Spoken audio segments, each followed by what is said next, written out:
Hi, welcome everybody. Hello. Happy Sunday. I have a stinking guest? guest with me today. A guest. Welcome. She's Can you Kemper. introduce your guest? This little stinker. Kick her out. Kick her out. Everyone knows Des already. She came down to destroy my life for a week. I'm kidding.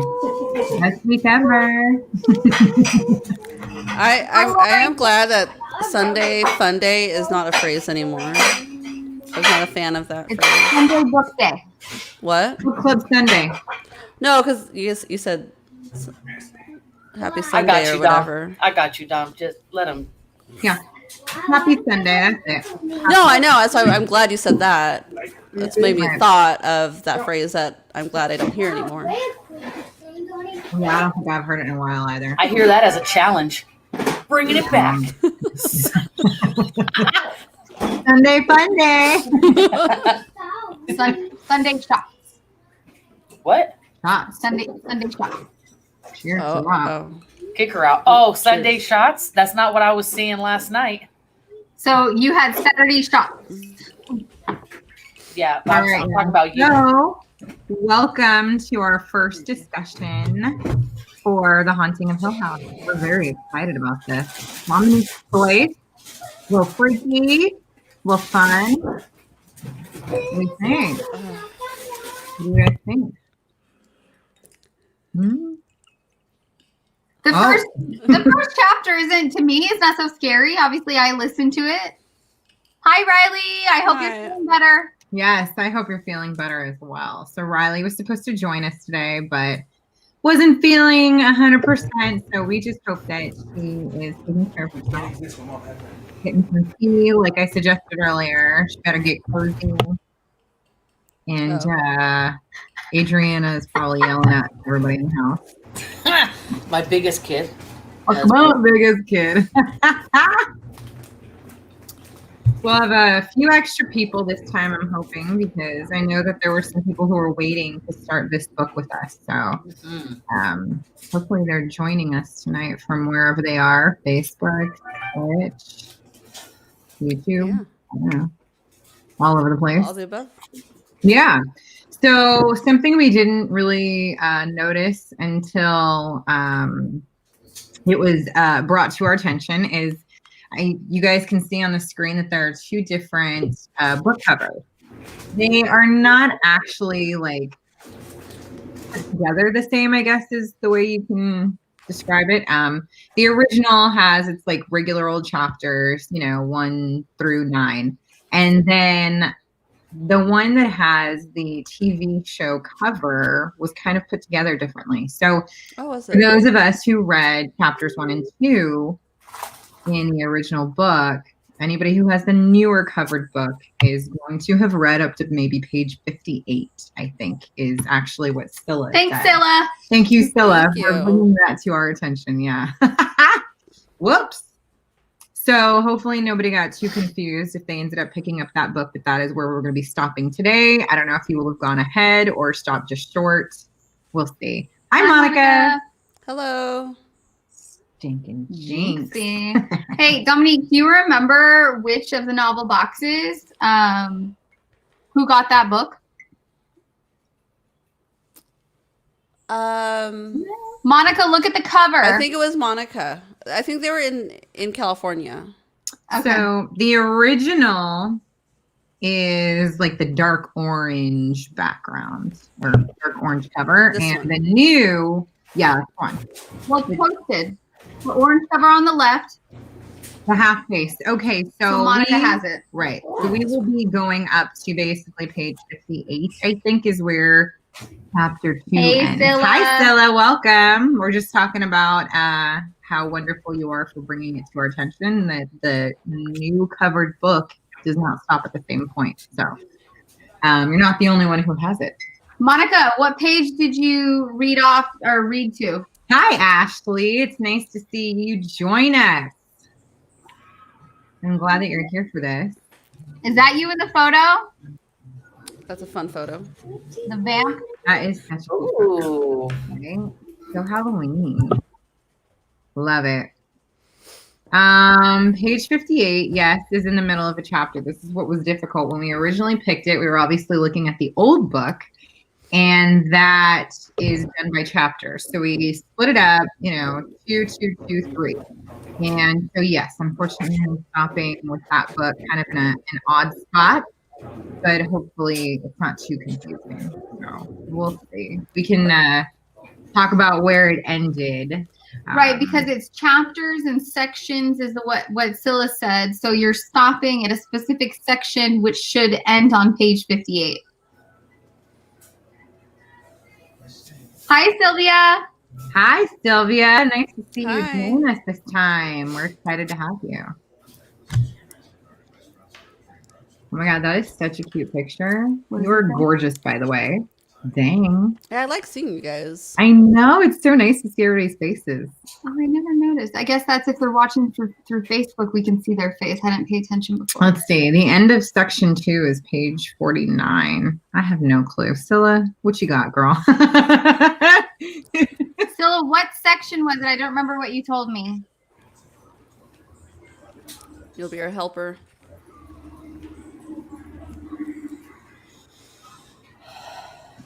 A little confusing with the book choices. Well, I noticed there is sections in ours too. Right? There is, but we also have chapters. Right. No, yeah. So theirs is like, it doesn't say chapters. It says something else. And then it also has section numbers with it. Thank you. Ours is chapters and sections. Theirs is something else in sections. That's confusing. It's set up different, but I sent a screenshot of the last page that we ended on to Scylla so she could tell us where she ends so we knew what page to stop on. I would have to pick something that was confusing. It was my It's fault not. with the book, so whoops. I'm gonna blame it on Desiree. I take the Got blame. nothing to do with Blame that. game Full is strong. responsibility. We all know it. Listen, I'm a Pisces. I'll take the blame. I'll absorb those feelings. All right, let's see. Chapters and Yeah, Monica, Oh. we'll just say that this is where it ended for our chapter 2. And you can in the middle of a paragraph. Okay. Lord, finish that paragraph, first of all. I'm going to try to hang the whole night. All right, so if you want to know where it ends, I cannot read aloud without yawning. Sorry. Yes, Riley, you're exactly where you should be. Okay. Ashley, I hope you can stick with us all night. That would be super fun. It's nice to have another to our crew here. And hopefully we'll get to know you a little better as time goes on. Phyllis, she has the half face, the one that you have.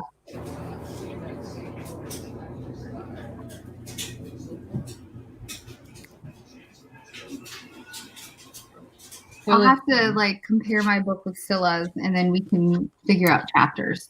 Yeah, or like the sections that Yeah. they just have. Yeah. So basically, Well, the hers end is- of our chapter 2, what you guys should have read through was Eleanor and Theodora. Basically, they went on their walk and they have kind of created this little bit of a happy fantasy picnic, and they're on their way back from that, where it ends. So that's where we're at right now. So now that everyone is thoroughly confused about what page or section or chapter they ended on, hopefully area. I'll just kind of forget those pages. We'll just jump into the questions, and I think that'll make it quite a bit easier. Can you read the last sentence? The last sentence is Eleanor. Theodore put her arm across her shoulders. Would you let them separate us now that we found out we're cousins? They were silly and creating a whole world for themselves, obviously. Dreaming. Just to get away, but that is where it ends. So, let's see. Who has the first? I'm pretty sure Desiree has the first. Now that we found out we are cousins. Okay, good. That is the end of section 2 on page 49. Half. In the half Facebook. Cool. Wait, so is there more? Because she said page 58, Scylla did. Girl, who knows? We'll figure it out. We'll figure it out. There's like multiple like versions. Well, yeah, this is an old ass book. Yeah, from like the 50s, right? Oh, maybe it's was hers hardcover? There's lots of. It was No. from like it was originally published in like the 50s, right? Well, Dominique, did We ain't got Monica no get a hardcover or did she get No, a she said paperback? They all got paperbacks. Okay. Okay, so here we go. We're gonna jump in because it's confusing, y'all. We're just gonna do this. All right. So first topic is from Desiree. In chapter 2, Eleanor keeps saying or thinking, quote, journeys end in lovers meeting. What is the significance behind it? So you want to spit that out? What's the significance? Everybody share your ideas as well. Yeah, everyone who is just joining us on this book, feel free to, comment in what you think. We can pop up messages. So if we're discussing what you have posted, you'll see it up here. A lot of the time, you guys are going to realize that we are just about 15-ish seconds ahead of you. So if we sound like we're, a little delayed or you're a little delayed, no big deal. We'll catch up. I promise. So does. Sorry, I'm reading questions. Well, you have a question. So your question, what is the significance behind this quote here? Mm-hmm. It was a question because I didn't know the answer. Y'all, it was just something I was curious about. What are your thoughts? Well, it was a song that was in her head that she kept like replaying over and over again. So it's from Shakespeare. Right. Oh. Go girl for looking that up. Yeah. I just took it as it's a journey to find your one love, your true love. So the journey ends when the lovers met, or whatever the fuck the saying is. You know what I mean? Like she's on a journey to find that right now, whether it's in a person or in herself, because of everything that she had been through in her young adult years with her mother. So, or a house. Yeah. But I mean, I think she's using that as a way to give herself courage to go through this process, like go through the journey. You know what I mean? Right. Yeah. Yeah. But do you think the house is going to be that thing that it could be? That she didn't realize is her love. It could be. I know. And in the beginning too, they talk about how like a house's cover is like that of a human face, right? Like you're judging the house by the outside. Mm-hmm. So, it all kind of, I don't know, intertwines in a way. Like don't judge the house by the outside. Don't judge a person by their, That makes a lot of sense. Yeah. If I could just jump off inside that home, she finds what she needs for herself. Yeah, definitely.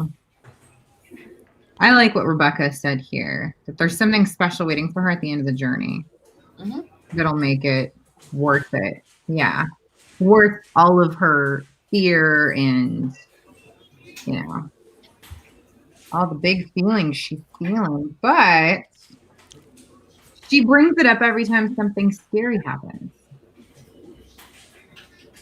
So, like, right here, when she brings it up in chapter 2, it's right after she talks about, like, thinking, what did she put here? She felt like Hill House was waiting for her, evil and patient, is the quote she used. And immediately after was when she sung that song again. So what page is it more ominous? Or, like, is this the end of her journey? Maybe she was a little fanciful and thinking that this was, kind of a lover's journey. And then when she got there. Yeah, she has a huge imagination. Just on her drive alone, all the thoughts and ideas and right. On her drive. And what was that one about the open space when she was driving along the road? Right. Anybody? Do you remember that part? Which part though? Because she described her whole road, like the whole. Well, there was like this. She was driving along, and there's this open space with the after the town, before the house, before the cafe, right? Yes. Never mind. We'll skip that part. Yeah. You know what? Because I was reading in the car, I didn't have my notes with me. I was like, oh my god, I need to mark this, and I didn't mark it. And sorry. Well, and remember, Oh yeah, the field with the flowers. Yeah. What's that? She has that overwhelming urge to just flee when she sees the house. Remember? Yeah. And she's fighting that urge of fleeing to allow herself to like just have enough courage to go through this and do this for herself, right? So I don't know. Again, and it could mean so many different things. I just think it's something that like as a mantra to herself that's just like, come on. You know, the journey's gonna lead you to what you need and this and that, and that's like kind of her courageous quote to herself. Well, see, she really needed this. Well, the oleanders we read, you know, were poisonous, and she felt like, are they to keep something hidden? Is it good or bad? What's on the other side of it? So, again, some significance. Rebecca, what do you think the significance is, babe? There has to be. Yeah. I mean, like she said, they're poisonous. So that would keep most people away. But I mean, But she didn't want to. I think if she didn't have that destination to go to, she would have gone there to see. The poison wouldn't have stopped her. that's true. But in this house, is, you know, she knows there's something probably poisonous about the house also, but she still has that Right. romantic viewpoint of it. Mm-hmm.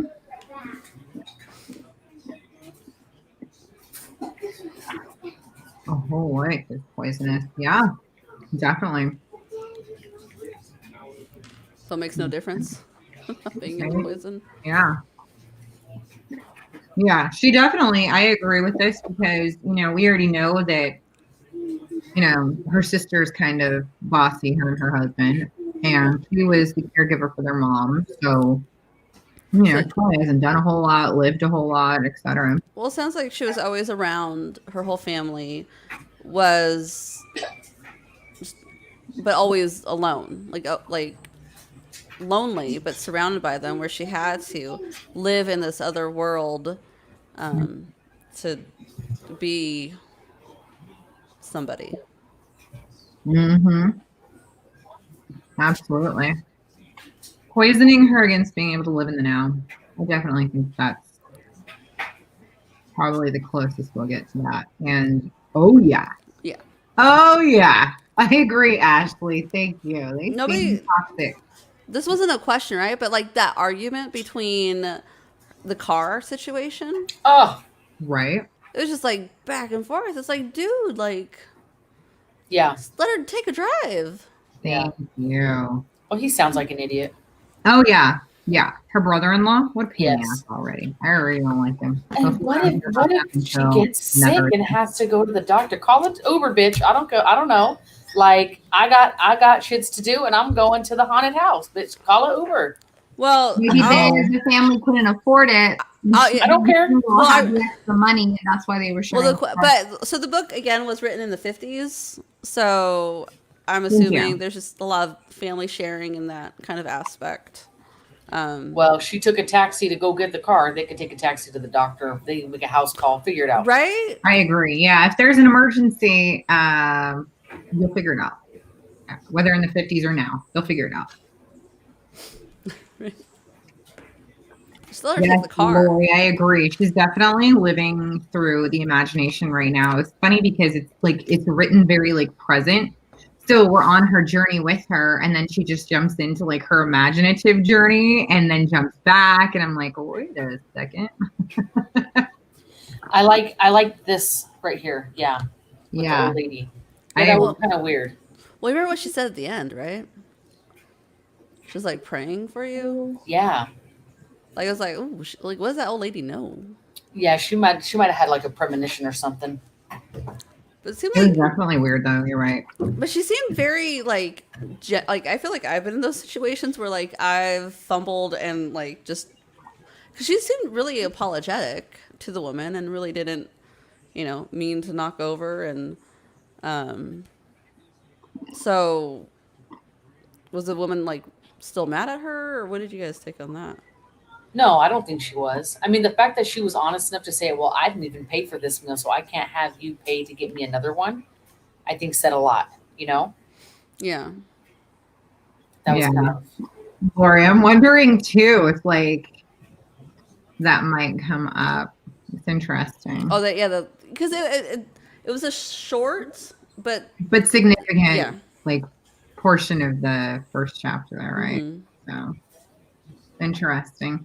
Interesting. What was in the package?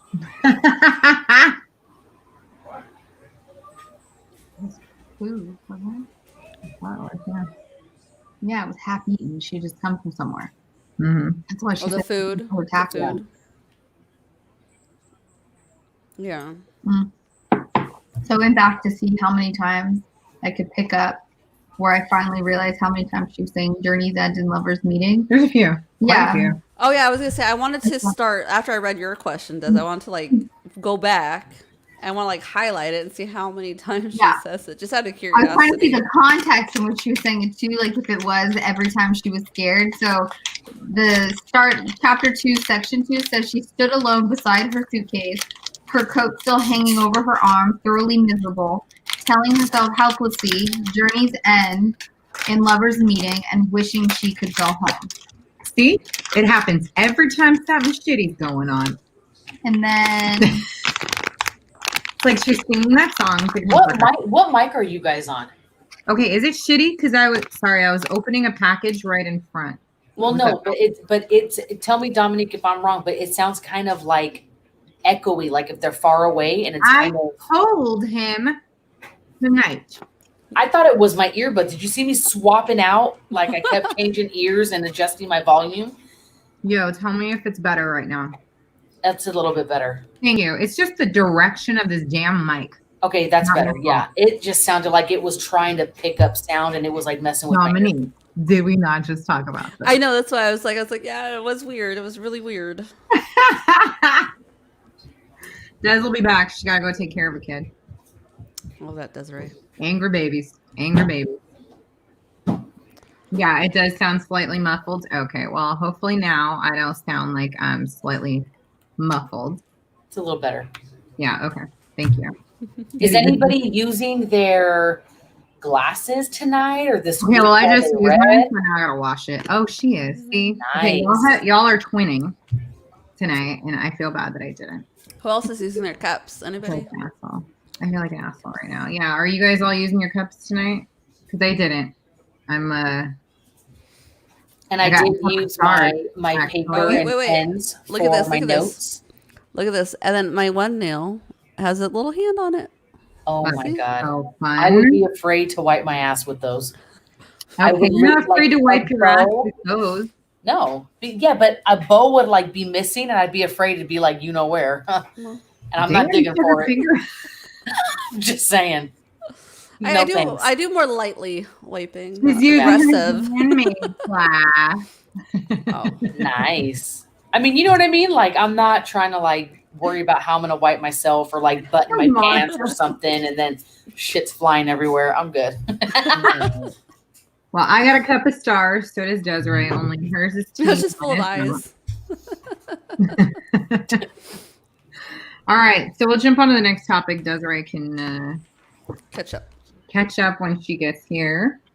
What's yours?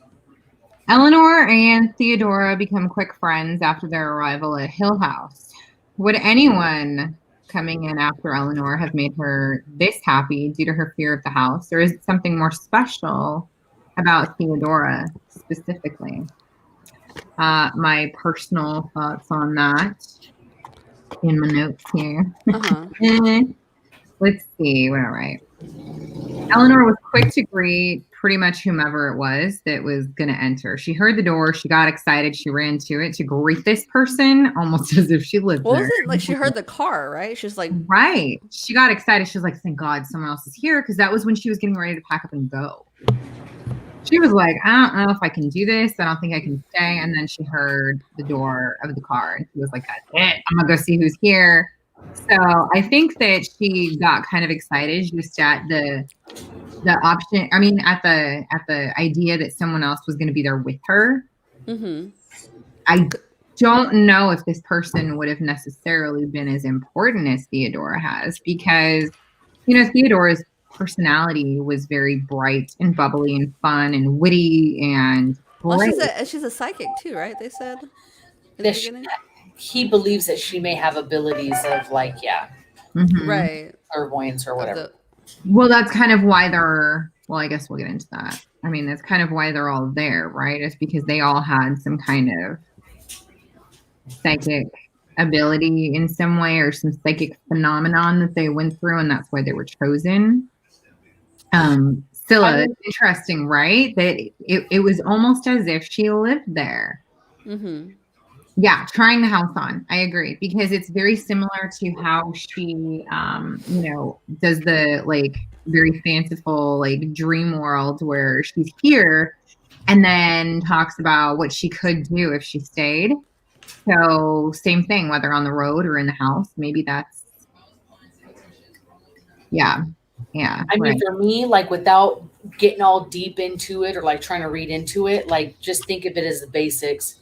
If I'm in a creepy ass house by myself and this dude that basically met me at the gate was like, good luck with you. Yeah.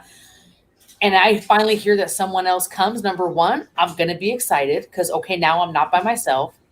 And then number two, to see that for her, it wasn't a male and it probably wasn't someone older, but yet someone her age, that she probably figured, when, if I didn't know Tasha or Dominique or Desiree and one of them showed up and they're going to be the partner in this experience, I'd be like, oh, hell yeah. Now I feel like I got a partner in crime. Right. So that's exactly what it seemed like. It real basic. Yeah. She was really giddy, like let's go, and we're gonna be buddies. Get your room right next to Yeah. mine. Yeah, and then was excited to find out they had the Jack and Jill bathrooms. It was very interesting. I think you're right, though. You just kind of want to latch on to someone that's going to be there through something that you're, kind of nervous about or scared of.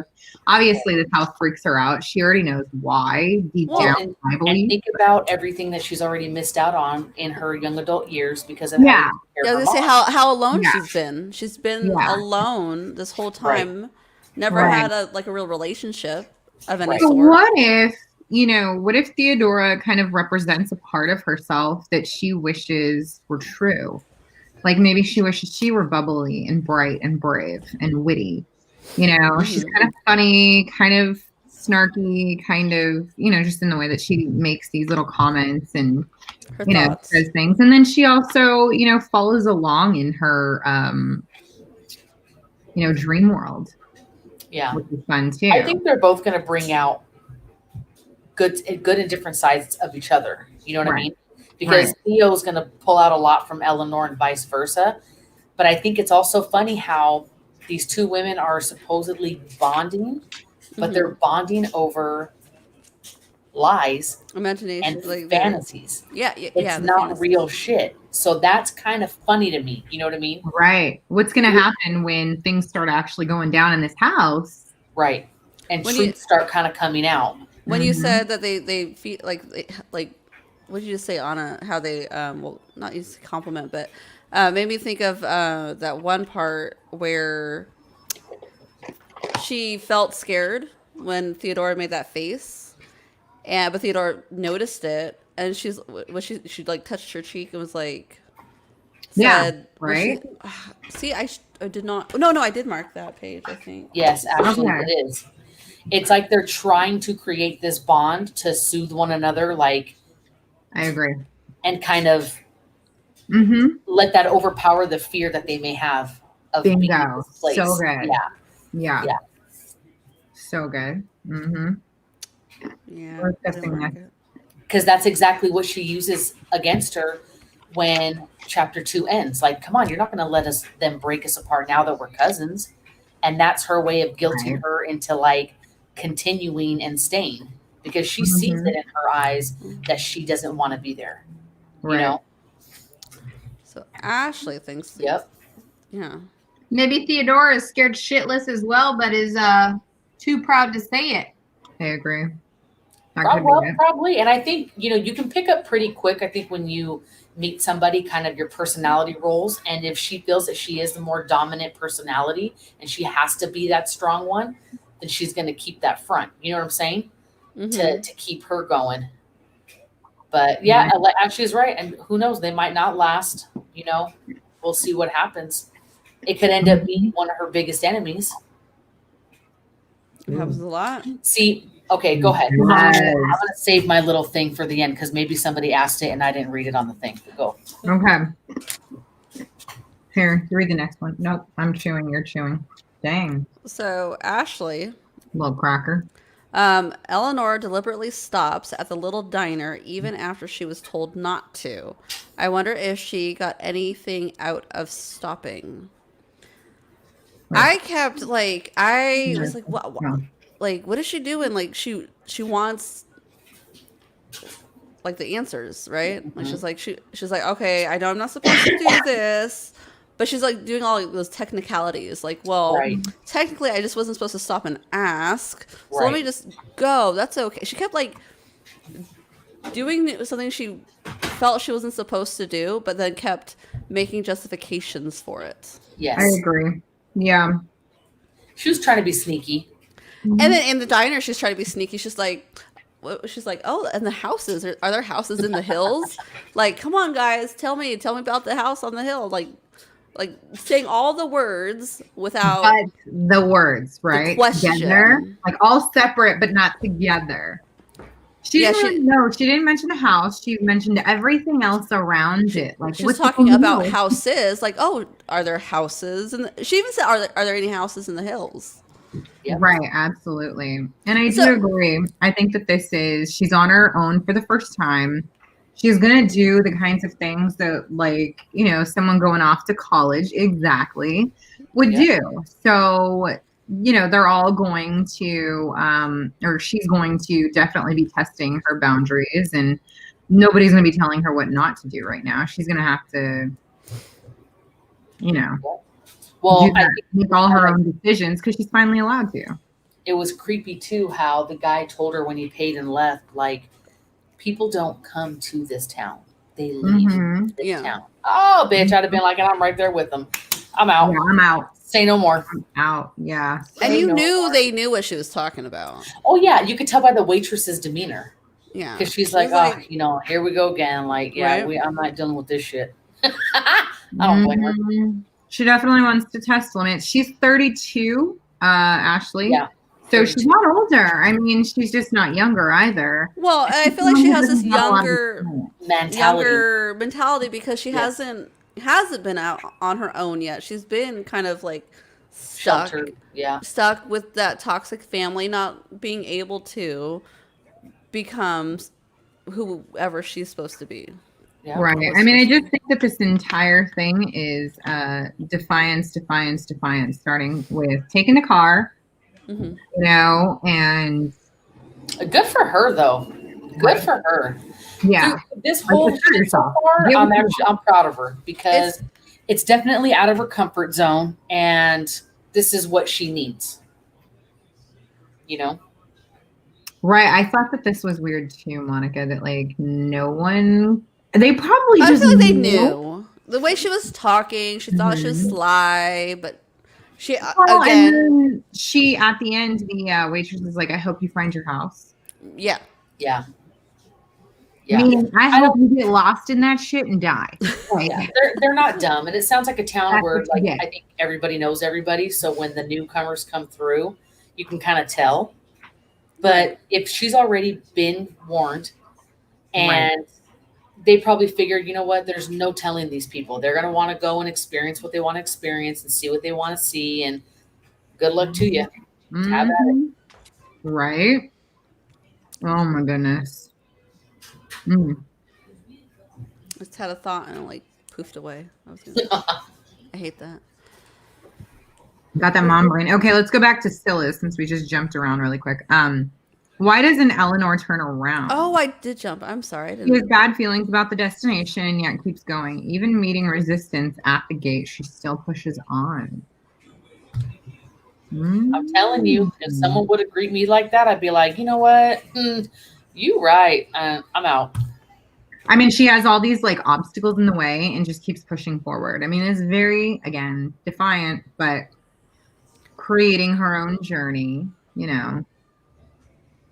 Well, she It's interesting. there's. Maybe she has a pull to this house. I was she's about kind to of say there's like something Yeah. pulling her phenomenon. here. She's feel like, because it seemed like she's always timid, you know, with how she responds to the brother-in-law, how she responds to the lady. She's defiant, but it's not like this wild rebellion defiancy. It's like subtle, like timidness to Right. it. But when she like, I feel like that's not the way when it comes to the gate. It seems like she gets like angry, like, no, I'm expected here, like, Right. like, And then he's even telling her, like, no one comes here at night. So if you need help, there's nobody. No one can hear you. No one comes this way. And she's like, all right, I got it. Like, you know what I mean? Because it says like she's just tired. Like, yeah, I got it. It's I feel like, okay, so y'all have some comments just in a row that really like fit in with each other. So, I mean, yeah, Monica, this is what gets her out of the house. She's going to see it through no matter what. And then Riley says it's her pride. She wants to matter and find herself. I mean, these things all go so well together. Y'all are reading each other's minds. And if she turns back, she could not ever have a chance to leave her sister's clutch again. I mean, come on, seriously. Wait, where? Y'all are just writing the story. I mean it. Yep. Whoops, sorry about that. For real. Creepy. She didn't have anywhere else to go, right? Do we know why? Did it say? I don't remember why she left. Like, is the mom dead? yeah, the mom Yeah, died. the mom passed. And then this letter, so like it just all fell in. All into place, right? Mhm. She needed something. You know, when you're looking, like when one chapter ends, the next one begins. You know, you're definitely looking for something to move forward with. So this was obviously it. Perfect timing. Yeah, coincidence, I think not. Wait, was Oh, right. She didn't think there would actually be a Hill House. Yeah. So she probably thought she was going to like drive up and there'd be nothing. And it was going to be a joke. that's like scary too. Like you're gonna go up to some random place down some random dirt road and be like, well, who was it that thought was it both of them, Theodora too, or just which one thought it was a Yeah. No, they both thought there was going to be, that it was going to be jokes on them. right? Yeah.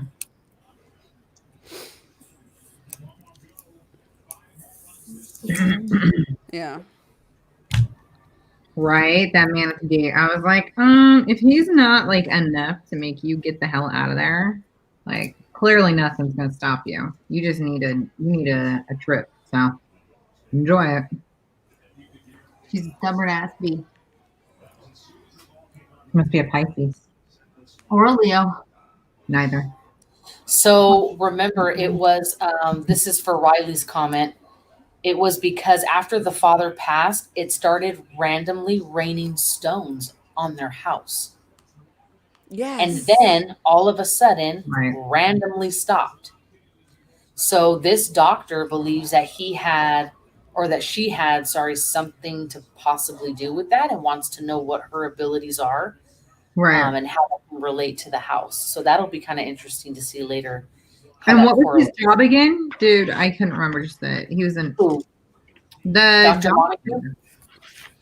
What was his job exactly? Hold on, I think I had a. It says it like right here in the extra front. Did anybody actually read the introduction? I did. I'm just not. I'm blinking because I'm old. So The mom brains. The mom brains. I didn't read the introduction. I feel like we're remembering a lot considering what. Right? It's been a hey, crazy week. doing good with our old brains. Anyway. We're, Okay, He's yeah, a philosophy doctor. He's what? He's a philosophy doctor. And he had taken his degree in anthropology. Okay. right. Well, he did that. Maybe He why did that. he stumbled across their information. The analysis of Maybe in his work. supernatural manifestations was what he like Right. was into. Right. No, I definitely think that he just came across it in his line of work or whatever and was like, hey, let's bring these people in and see what they got going on. I wonder what he's hoping will happen with the house by bringing them in. I was wondering myself why he wasn't there either. Is he not there though? Not yet. No. Oh, well, might be like studying from within, but they don't know that he's there watching. Yeah, like watching their interaction with the house. Right. Well, I was just with assuming each because other of the before way he like jumps in. I mean, that's like if I were doing something like this, I would definitely be there. I'd be parked around back. I'd be like peeking at people, trying to figure things out, seeing who's gonna do what, watching their interaction. I would do it all. Well, see, I assumed he pretty wasn't much. there because I feel like the Mr.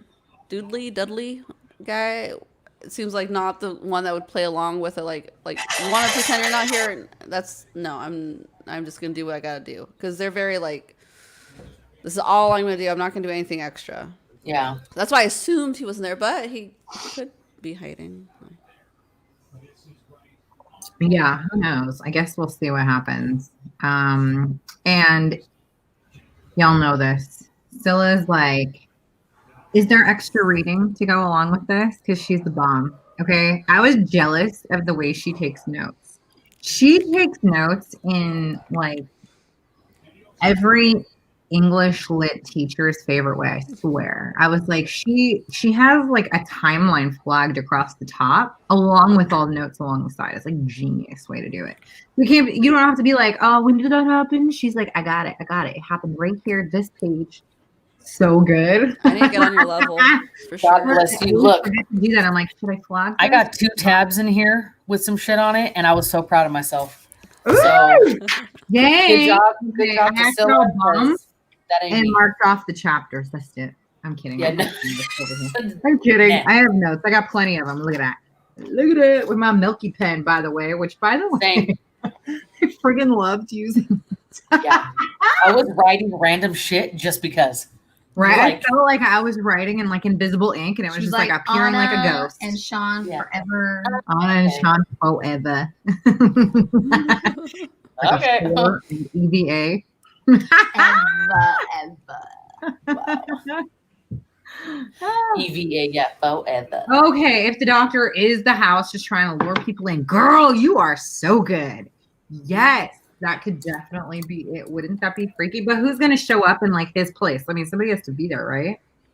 The Are they just gonna like Doodleys. wait The and wait Dudleys. and wait and wait for a doctor? Wait, how do you say Well- their names? Dudleys? Doodleys? I think Dudley? the Dudleys. Dudleys.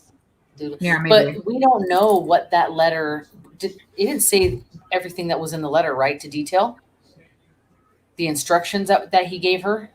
Like spend the summer or whatever. What? The whole summer.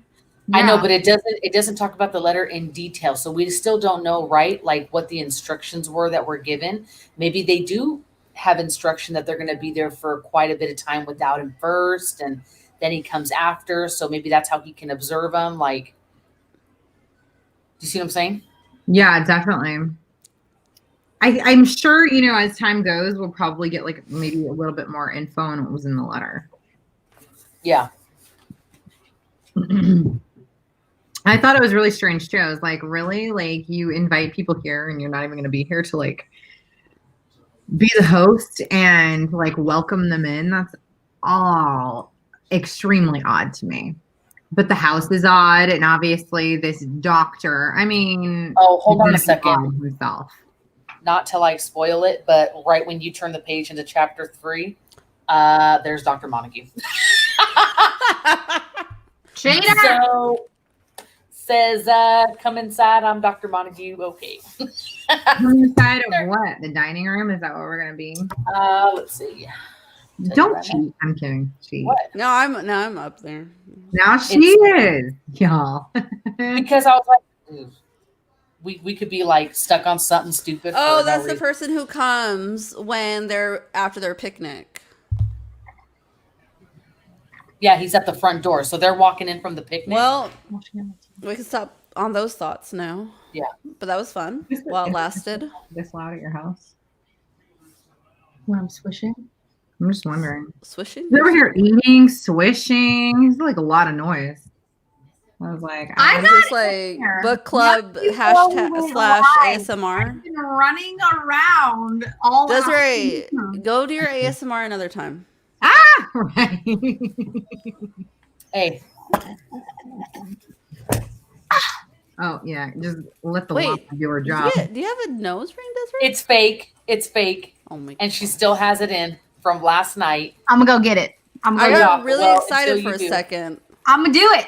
I told you. Remember, I've been asking you, where's the piercer this Oh, my Thursday? guy just opened. Where? I got Long one more day. Beach. Okay, Long Beach. send me the info because I was supposed to go with Madison for her birthday and then everything Lamar. closed down. Oh, So I want to go. How's Madison? 16. Well, fuck her. I want to do mine.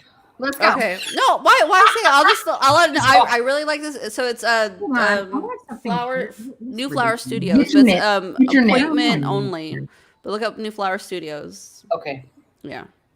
All right. So Okay. is he real? I guess we found out he's real. Yeah. Cheater, pumpkin eater. Then the purpose of their stay, the letter stated clearly, was to observe and explore the various unsavory stories which had been circulating about the house for most of its 80 years. Okay. No, So- yeah, I knew that part. I just wasn't sure if, like, somewhere in the letter it stated that, like, he wouldn't have been there right away, that he was going to come at a later time. But anyway, we found out. So Well, no, My because question- he was Didn't confused state as it to in why there was the no one letter. there. Remember? I know you're not understanding what I'm saying. Traffic? Oh, maybe he This meant this Dead town. the nail plate is coming. I'm telling you right now. I'm ordering it and it's coming. What is? And, What do you- and I think this is the guy that lives up the street that's part of the Mongols. The stupid motorcycle idiot that's always in the background noise of my mic. Oh. Yeah, he's like a Mongol, like a Hell's Angel, but the other one. I don't care. It's going to be a feud up on 19th Street because I'm putting out the spike strip. I hate him. Tired of listening to him. Or I'm going to steal his damn muffler. Anyway, Maybe stop for some shit coffee and a donut, right? I was like, why would you order this? You're already freaked out. The place is disgusting. You're gonna order a donut on top of shit coffee. Right. Maybe it was the guy that was in there. Well, I feel like her ordering that was another no, because she would have recognized him. She'd be like, "Hey, How would she have recognized him? She's He doesn't know never what he met looks him. The girls talk. They've never met him. They don't know anything about him. What if Diner Dude was Dr. M? Girl. Except And that's why the waitress was like, he oh, never oh comes in. maybe." let's be slick about it. OMG. But what did she Maybe. order the donut Yeah, as another sign of yes. this defiance? Though is that why she ordered the donut? She knew she shouldn't That's have. why They it's knew, tricky.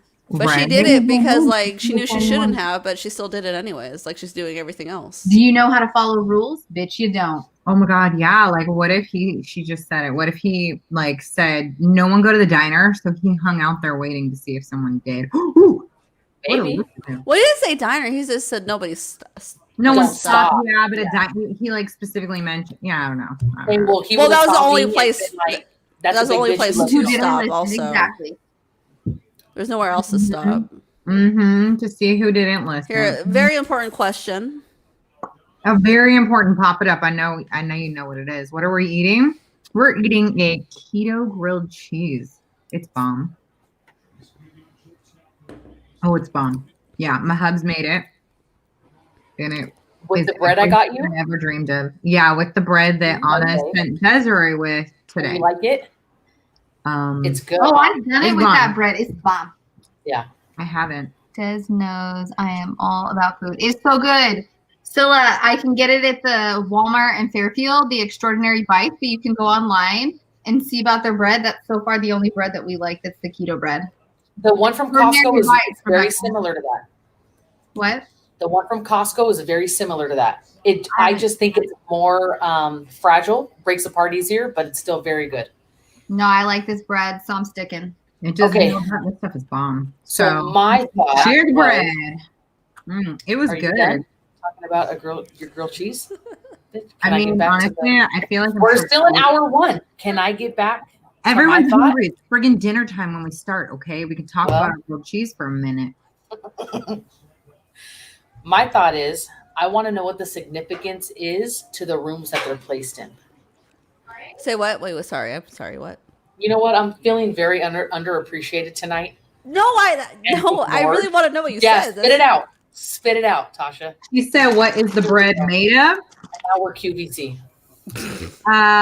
Low carb blend of resistant tapioca starch, wheat gluten, inulin, oat fiber, wheat protein isolate, soybean oil, salt, guar mold inhibitor. You know, the good stuff. Can you show the bread one more time so they can give us some advertisement? Extraordinary. Okay, move up the clip. No. I tried to already. There we go. Like, are they gonna help us out now? Tag extraordinary bites. Okay, guys, whoever is a part of this company, we need some help because we just got you some people. 1 net card per slice. Thank you. Oh, thank you, Ashley. The rooms were, yes, I agree. Someone's paying attention to me. Yep. The chunky ass thanks you. Okay. Rebecca, I'm done. Well, Rebecca's in I know. She's near you. She's in Fairfield, so she knows what's up. But the rooms, the blue room and then green. Do you think there's a significance of the two colors of why they got those colors? I know. I think so. I think she just like put her in the first room to the right, and then girl was like, put her next to me. I don't know. She said, I don't think make her put you next to me. Oh, never mind. Sorry. So it's not like she even had a choice. I don't know. I think there's going to be a significance at some point.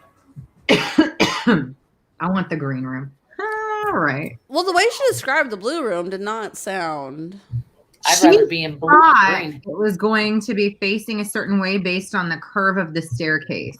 So I think she thought she was going to have maybe a better view and didn't. It's only like a couple of partial views. Pretty sure it's the front of the house.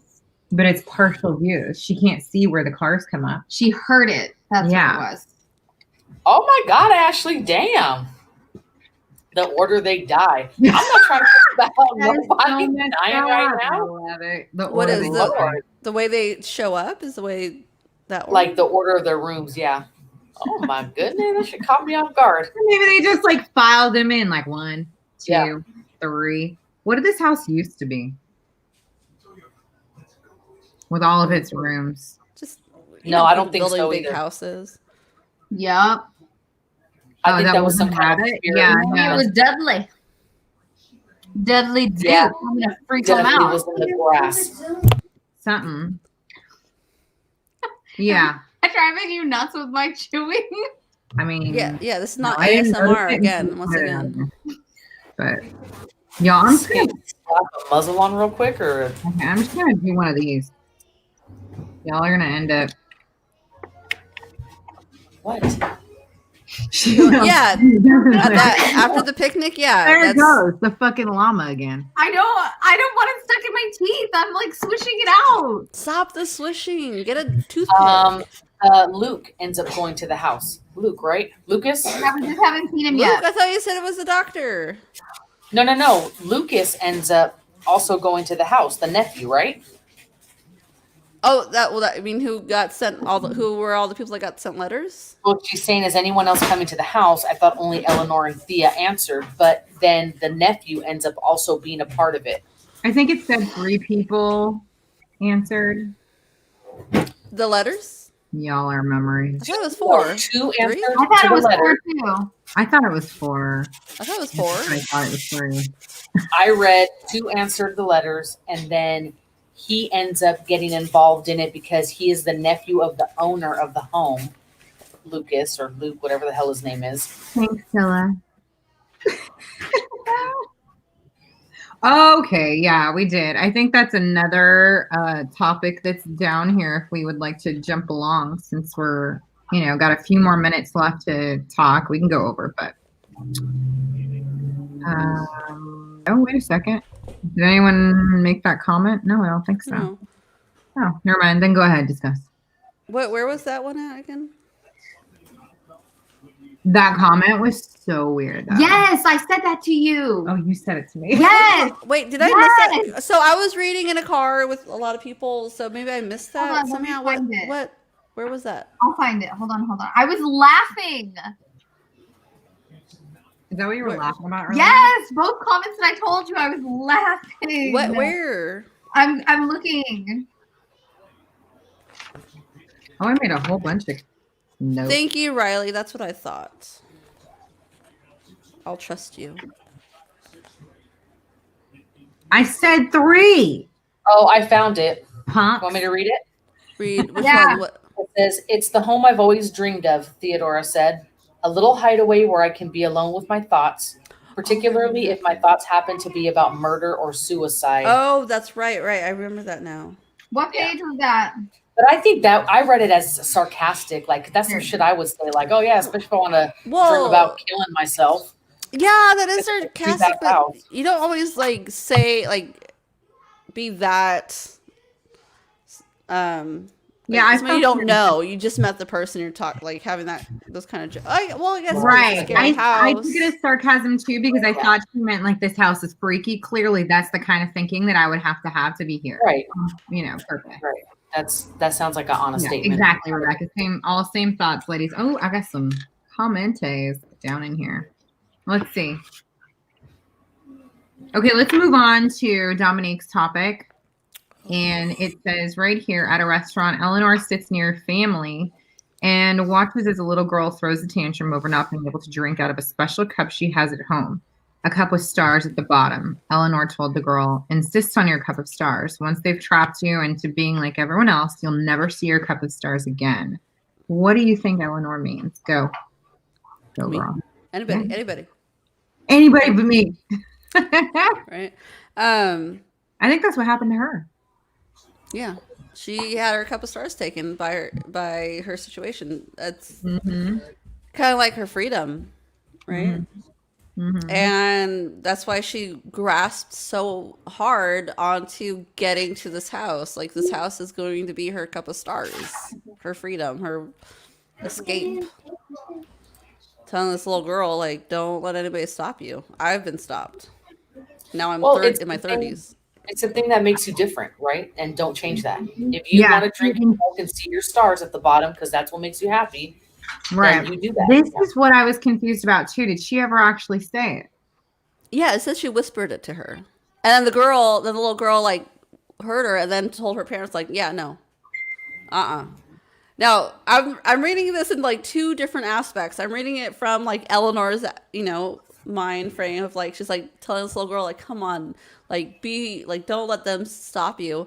And then I'm thinking as a mom, like, if somebody told my kid no, yeah, and they're throwing a tantrum, I'd be like, mind your own damn business. Go the I'll make you see stars. Yeah. Make you see stars. Oh my god.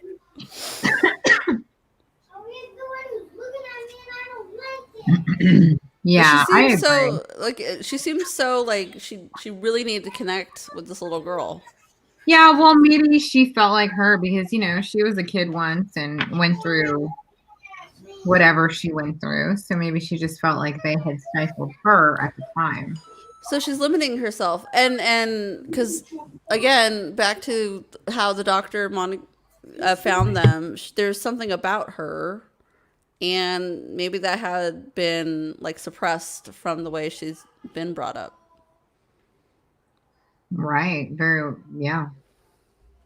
Do we know anything about the dad? I mean, we don't really hear anything after what happens in their own house as kids. Right? No, at least not yet. It might be something that gets revisited later. Yeah. Yeah. Do a better job of paying attention. Because it does mention that she does not remember being happy her young adult life. So right. She could have very well had a very normal, happy childhood and upbringing. And then things happened probably at the point where her dad passed away and shit started happening. Her mom got sick. So I'm sure it'll get kind of revisited. Night, Ashley. Good night. Take care of babies. This mine is Right. running around. That's why I keep getting up. I'm glad you got to join with us this time. So we'll be excited to see you soon again. Who has seen the show? No, None of not me. Because I don't watch scary shit. Dominique, did you see it? I did not, but I did read about it, and the show has nothing to do with the book. I guess there's like a relation to Eleanor in some way, but Sorry. the book is about a family living in a house, not people coming to the house. What? We're So- reading the book. No, in the show show. has people living in the house. It's a not family. going to the Oh, house. the show. Okay, so the show is about a family. Yeah. It's just set up differently.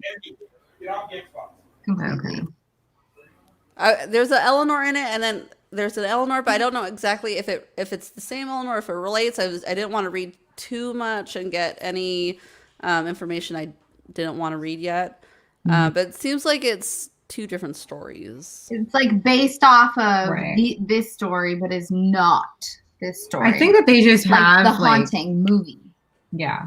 Well, in House on Haunted Hill, it was quite different. That one was done as like a lottery. Hello. They were like, come stay in the house, and if you make it till morning, you win a bunch of money. Remember that? Oh yeah. That's not what this story is about. So Now- it's kind of like I think it's like a new take on it every time, Well, I think so. Right. I did watch the House on Haunted Hill from like the Yeah, early right. Which one? 2000s with Yeah, with Catherine Zeta-Jones. Catherine Zeta-Jones, and I think this is more to that one. I can't remember it exactly. I was in That's the one that was the lottery. They had to make it through the night. You said it was the other one. No, You said I don't think so. that is House on Haunted Hill. No, But there's two House on Haunted Hills. Oh, it's the Haunting. You're right. Because this one, Oh my god, they came out so close together. I blend them. Yeah. And everything. but the one with guarantee Catherine I'm Zeta-Jones, I was in 9th or 10th grade, so I don't remember it fully. But when I read the book, I do think of that actress a lot. Her face pops up, and I can't think of her name. She was on that one. She's on a lot of like 90s, 80s movies, but is very like that timid, scared kind of personality. She plays well. So I Okay, can't help but think so, of her. right. Okay, let's jump ahead to something super fun and If I don't have exciting. to. So for something exciting and fun and different, we are going to be doing an auction, right, ladies? So we have an extra box that was created from this month's novel box for The Haunting of Hill House.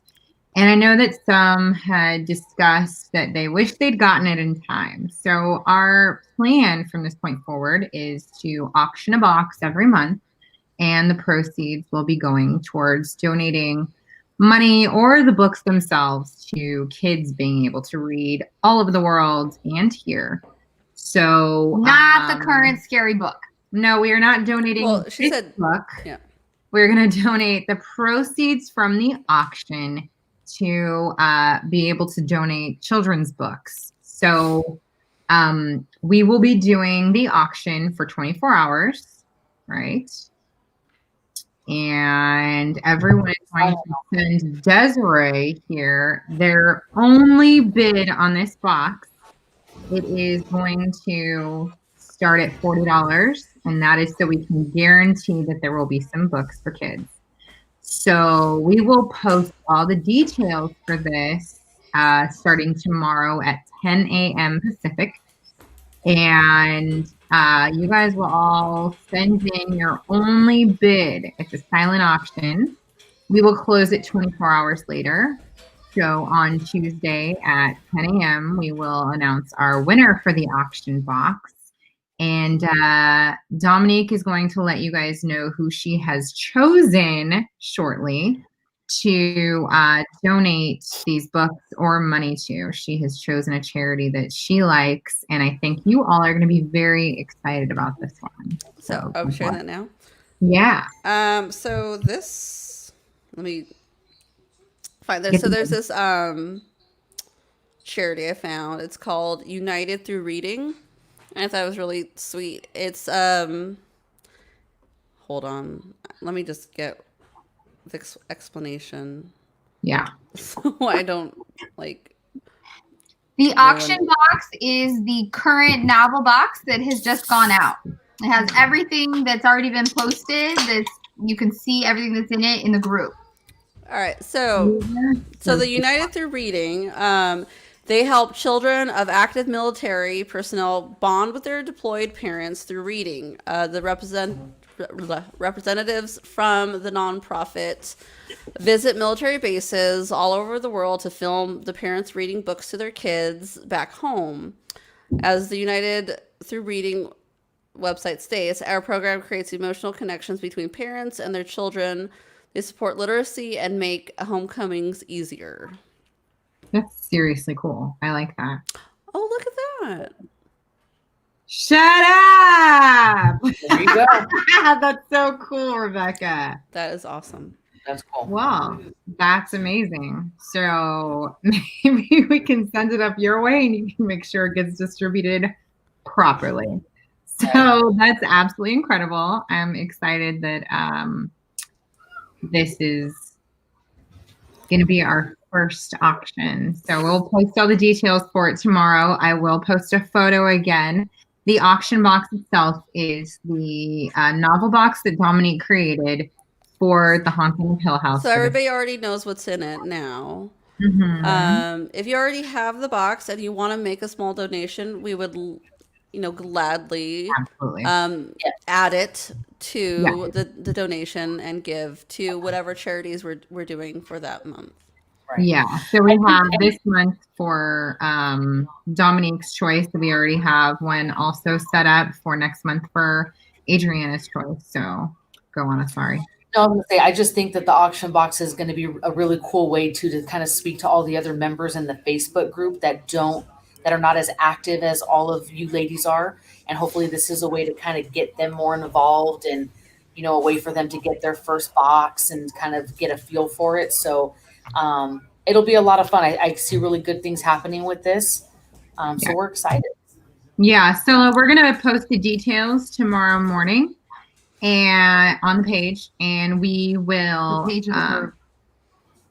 we'll probably do both just because not enough people are actually linked up to the page, which is where we do most of our announcements. Okay. So that is the plan, is to go to the Novel Bees page itself. That's where our announcements should be, but we will be doing both just because I'm sure it's confusing for now.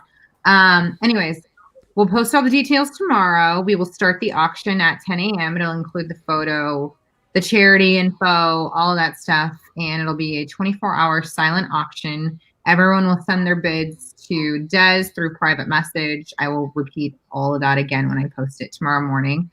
And then we will announce the winner on Tuesday at 10 a.m. Pacific. So and then maybe we could reach out to Rebecca since she... I think so too. Yeah. I'll reach out to you, Rebecca, and see what... Yeah. Get that all set up with you. Yeah. That'll be perfect. So one other thing I wanted to bring up, when do we have to have orders in by for the next box? Do we have that date yet? You have all that info. Okay, fantastic. Well, whenever that date is, when we post it, I know that you guys obviously enjoy buying the boxes for yourselves and, we have our thing, but I really want to push for people to think about, hey, purchase it as a gift for someone that maybe by Halloween. So we have Halloween. Oh, that's when the orders need to be in by? Yeah, the plan will be that we will announce our next box for the next book tomorrow. So that'll be a week-long thing. We'll have a week for everyone to start purchasing their own boxes if they haven't already. Those of you who did the 3-month subscription are already set up for that. Those who just like to buy it by month, I totally get it. And we will announce that tomorrow as well as the auction. But Adrienne is saying that if you want to do this as a gift, it would be a really cool way to get other people involved in your life that maybe would like something positive to do. Not only are they going to get a book with it, but they could get a cool box that's, tailor made with it so that they feel like, there's something else that they want to be a part of that's, good. So think about it. It'd be a cool gift. But we'll announce that stuff tomorrow. Hopefully we get some good bids on it. I think it'll be super fun. What's next? Well, I've been in and out, so I don't know if y'all have gone over all the questions. We did go over the question. We can continue talking more about the book if you guys want. I also want to say is when we get off the video, we're discussing like really like the questions that are really getting at us at the end of the read. But we can continue questions and discussions on these chapters. Yeah, in the Facebook group. We want to build this community, with us, with you guys, with each other. Yeah. Keep the conversations up on the Facebook group. Let's keep, because there's sometimes when we get off and I'm like, wait, I didn't think about this question, or wait, or what did you think about this area of the story? Like, because those might even be helpful to bringing in other questions later on. Like, let's make this a community to. Yeah, so keep chatting in the discussion posts throughout the week of, last week's stuff. If you think of something, if something sparked something, go for it.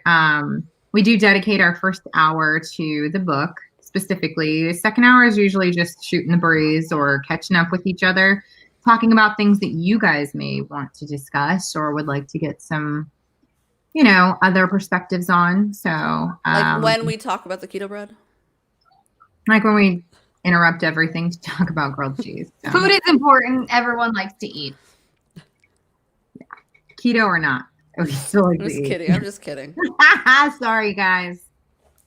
But what is this? What is this? So I have one more question. What did Mrs. What were you saying her name is? Dudley mean? In the night, in the dark, girl, right? She just kept saying it and she added it as if it was nothing. Like it had nothing to do with what she said before. It was like a whole new sentence, start to finish. It made no damn sense to me.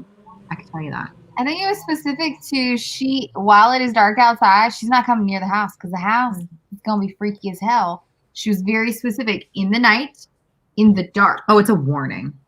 I'm not coming until the sun comes up. Yeah. That's why breakfast isn't served till 9. Thank Sun comes up you. at like 6:37, so I got a couple of hours to make your food.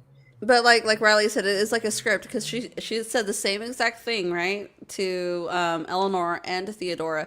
Where was it? I'm trying to think back, but did Theodora kind of like interrupt and like already say exactly what Mrs. Dudley was going to say to Theodora? Was that? Yeah. Okay. Part of it.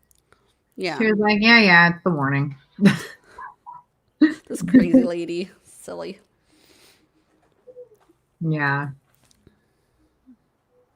Let's see, but in the night is about the sunrise in the dark. Okay, got you. You are not coming, but I see this eerie feeling when she said in the dark. So I see like once the dark comes, yeah, I'm not gonna be there. Sunset to sunrise.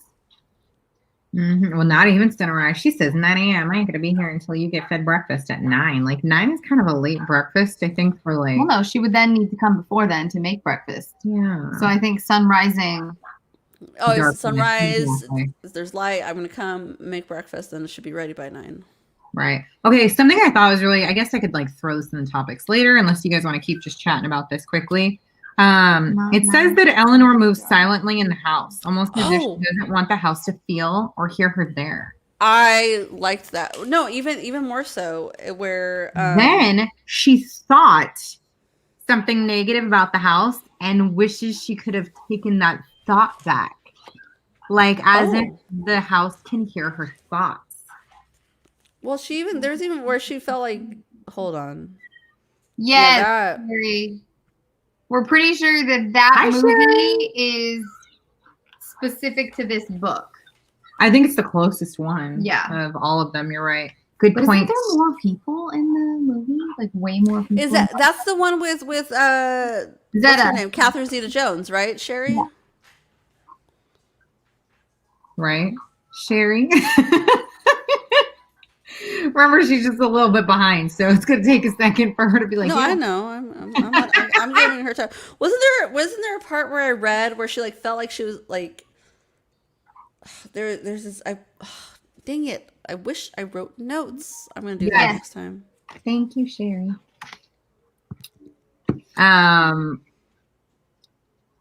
Out of there as soon as the sun is about to set. Yeah, she's not gonna be there for the night. She already knows what goes on. I'll be back tomorrow. She kept saying it's not part of the deal, and I have to do more than what I gotta do. You know. I mean, I get that You must, too. what do they get paid to do these jobs, the Dudleys? I mean, they clearly have nothing to do with this house. They're not happy to be working there, but there must be a reason that they are. Like, They're obviously locals. yeah, they're locals, but like, what's the draw for them? I mean, could there be an amount of money that would like really keep them there? I don't know. Caretakers to just. Yeah, for the house. I mean, Well, in the movie, I mean, they have to stay for a length of time, like you Which said. movie? Which movie are you talking about now, Des? Just the Haunting. The Haunting is the one that's closest to the book. So, I mean, they do have to be there for that long. So maybe it's the same thing. They're getting paid a wage. just like buco bucks. Yeah. Yeah. Could be. Could be. Interesting. Or maybe they are ghost-like. Oh my God! What if they're ghosts? Shut your mouth. Are we going to the Sixth Sense? I see dead people. But then wouldn't they be there in the night and not the day? That's exactly it. Then wouldn't you think they'd be there during the night and not the day? Maybe they're ghosts in the night. Maybe they do some haunting. I cannot find what I wanted to find. No, I think they're real. I think they're scared of shit of that house, but I don't know why they do anything in it. If they're that, they must get some good money. That's it. No, they just Maybe them servicing the house keeps them from being haunted. Ooh, they take care of the house, so the house leaves them be. Correct. Good point. Whoops. Oh. Stop. There we go. Yeah, they definitely don't want to be there at all. At all. They make it. I'm not going to be here no matter what you do. No one's going to hear you. That's it. I'm not going to be here. You could open your dang window. Which, by the way, she said, like, they're going to have to figure out how to open their windows. Like, are the windows locked? Well, yeah, the house is trying to keep them in there. Trying to eat them. Ew. In the night, in the dark. Well, this is what she said. I feel like a small creature swallowed whole by a monster, she thought, and the monster feels my tiny little feet moving inside. Which is why, like, because she knows how, like, Mrs. Dudley, like, was walking, like, quietly, and then that's when she froze in the room, like. Yeah, she felt like she needed to walk quietly. Yeah.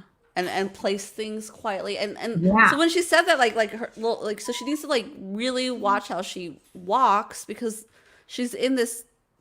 Don't disturb the house. Yeah. Well, and then she notes that Theodora does not. She walks opposite her, like loud and determined to like. Well, like she did coming up the steps. She said, "It's almost as if I'm trying to make sure the house knows I'm here." I'm thinking I'm with you. I just think there's no jobs, and this is the only job that they can get in this kind of town. Yeah, maybe especially with the money they're getting. What was Theodora's job? Like, what was? We don't know her job. We just know she has like she's like kind of psychic. So then maybe that's why she makes her presence known. Oh, that. She also says in there, and that was part of one of my questions. We never know where our courage is coming from after she basically tells Eleanor to stop being afraid. Right. So maybe her being psychic, obviously she deals with ghosts or souls or whatever. The dark meant something else? I didn't. The dark of the house. Oh, Theodore is an artist. I'm sorry, I missed that part. She is, yeah. And she has a little shop of her own, right? Dude, I don't remember. This has been Well, this is what's fun about, I feel like, reading a book, because there's certain parts of the book that really sticks out to certain people. And so we can kind of like help each other remember certain parts that connect. Okay, so here it says why Theodore was chosen. Theodora's world was one of delight and soft color. She had come onto Dr. Montague's list because going laughing into the laboratory, bringing with her a rush of floral perfume, she had somehow been able, amused, and excited over her own incredible skill to identify correctly 18 cards out of 20, 15 cards out of 20, 19 cards out of 20, held up by an assistant out of sight and hearing. So it says the name of Theodora shone in the records of the laboratory and so came inevitably to Dr. Montague's attention. So it's still, I don't know how he is searching for them still. Have we gotten that info exactly? Yeah, I think he just was going through different records, a ton of records of information of people who had any kind of paranormal-esque type experience. Right. Because he reached out to a ton of people. And nobody comes, right? These were just the only ones that responded. Because imagine getting a letter like this. I'd be like, weirdo. I don't think so. It's like the kind that you like chuck into, your circular file. Right? Or those emails you get like, I'm a prince, send me money and I'll give you $1 million. Oh, right. Or the ones that like disguise themselves as things you already paid for and know, like your internet and your phone. Oh, yeah. If you don't pay your bill, call here. Right?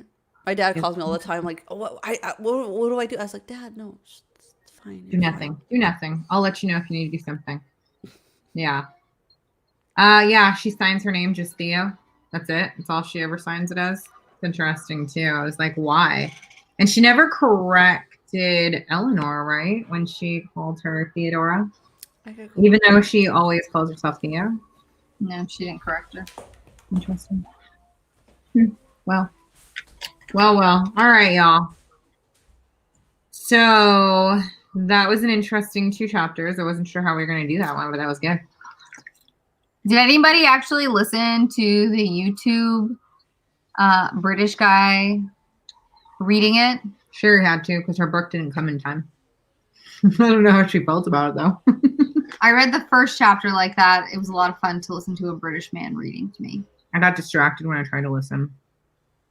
Like distracted. I like put myself in the house and then I didn't hear him for like three paragraphs probably. It was weird. I don't know. We were also really tired. And then I was really tired because my mind is wandering.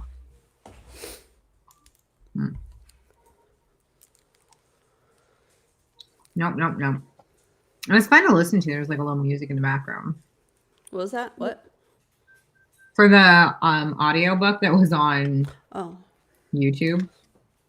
That Nina shared the audio version. Oh yeah, where's Nina, little stinker? Well, can I share my shirt real quick? I got really. I wanted to go in the theme, so I wanted to wear my fun shirt. Lori listened to half of it. Oh, that's a cute shirt. That is a cute shirt. Lori listened. What did you think? Because I thought he was like way too interesting for me to focus.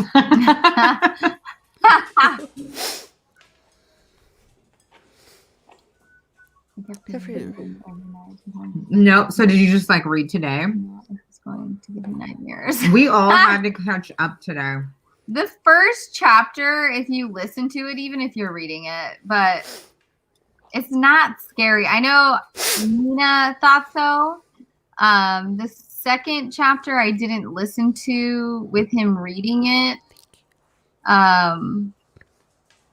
I don't know that I would have thought that it was scary. Maybe just the description of the house. They're going through the hills, but I don't know. He's too interesting to listen to.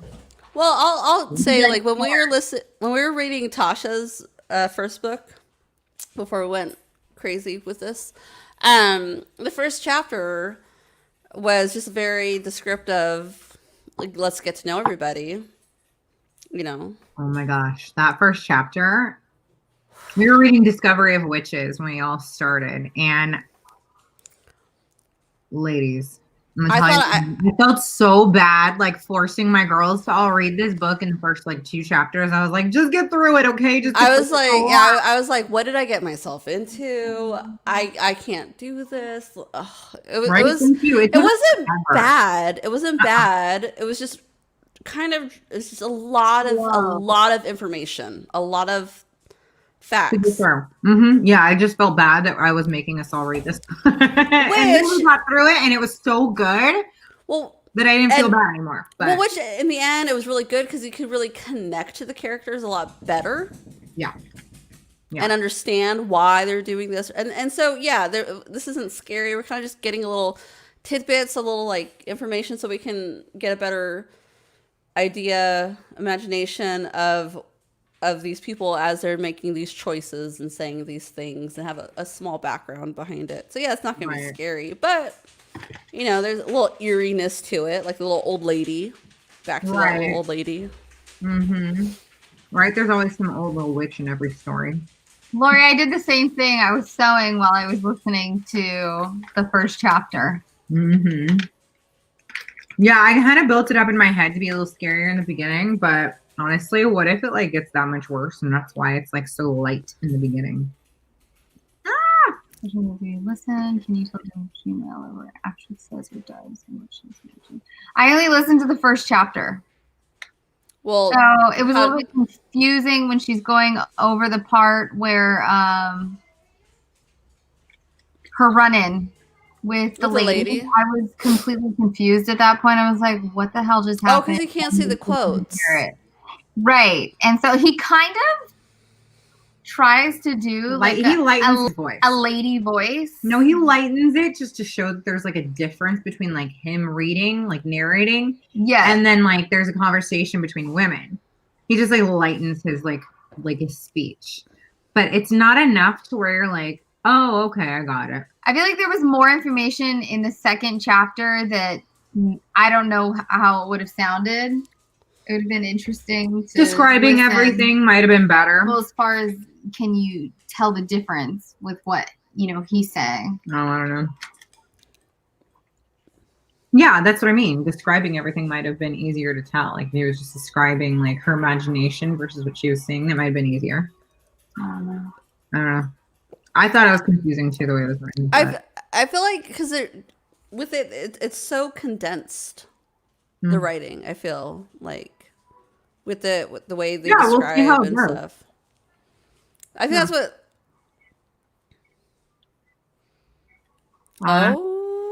Ooh, girl, you got called out. I think we need to have an on a moment night. I know. What happened at Home Depot that we need to know about? No, not even what happened last night on what happened period in her. I'm just chilling. I'm listening. No, but what happened? Something happened this week. I got crunk last night. My what? You got crunk. Oh, who and the F says crunk? Who says that? Yeah, Desiree. We were in like high school or right out of high school. We used to say crunk. Wow. Real quick, Riley. Let's go to. I'm like 60 years old. Were you sloshed? No, it was a ratchet night. Oh shit. How they know there was a party? How they know there was a party? Dude, Scylla and Des are like BFFs now. They hang out. Cute. I like that. I wasn't at the party, but my children and husband were. Riley, shit, girl. So we had a Halloween party at my house last night. Oh yeah, Anna went to another party. Anna went to the. Scylla knew about the other one. Another party. Second party. Yeah, my party was not lit. Wait, Desiree went to 2 parties too? Trick or treating in my living room. I pre-partied at your party. Oh, you pre-partied? No, I think like they call it. What they call it here? Don't they say pre-funk? Pre-party. Did you just call my party a funk? No, that's what they call it. Like pre-funk, like up in the Washington. Like where you have drinks before you go to a bar. Yeah, people call it. Maybe that's not a thing anymore. She had these blood Okay, IV we have blood alcohol bags bags. to drink out of, y'all. Why did Houston not tell me about this? Hey, when I tell you, husband I was there was having blood fun. type. Getting drunk.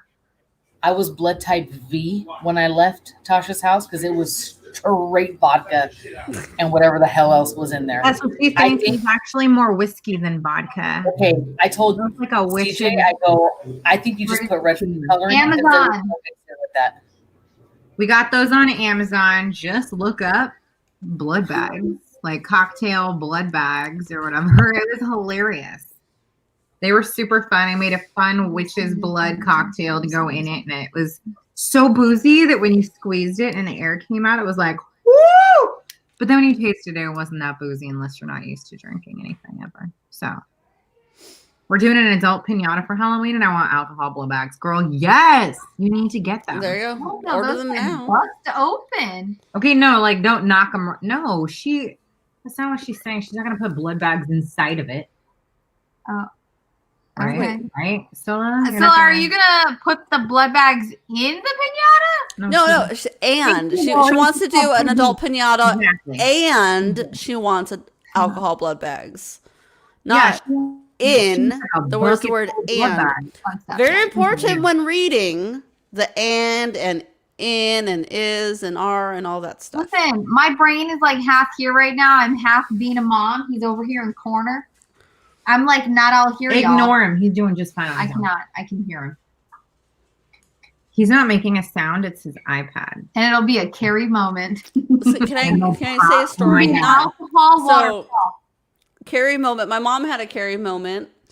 My parents lived in Hawaii for a good time. I'm half Filipino.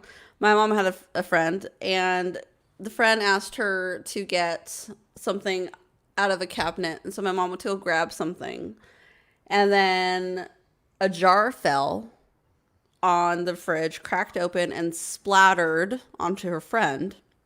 And what was in that jar was pig's blood. They had pig's blood Gotta be for kidding me. no, it was pig because we make like a stew called dinogoan, which is like pig's blood meat. They like to call it chocolate pork. So if somebody says chocolate pork, just know the chocolate's blood. Anyways, so the blood is just all over her friend, and this was like a couple weeks after my mom watched Carrie.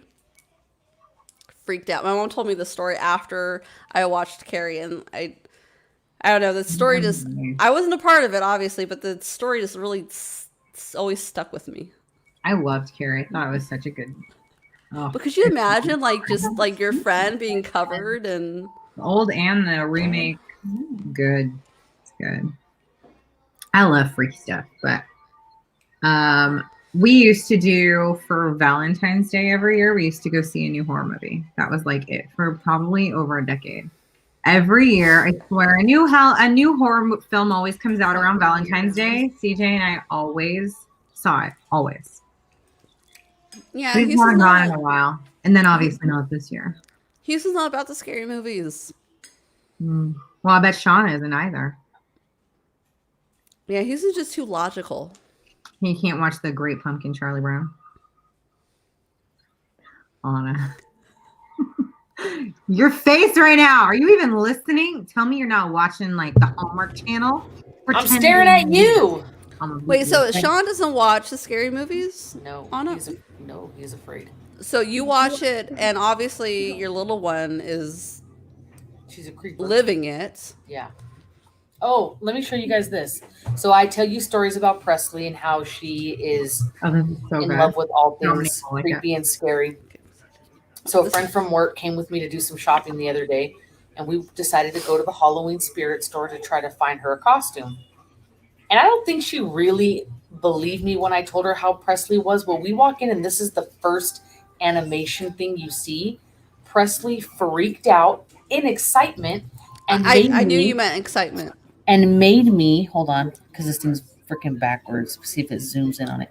Take a picture with her and this hideous. No, Slappy. Oh, she calls him Slappy. I guess that's Yeah, Slappy the clown. She She knew gave who him he a was. nickname.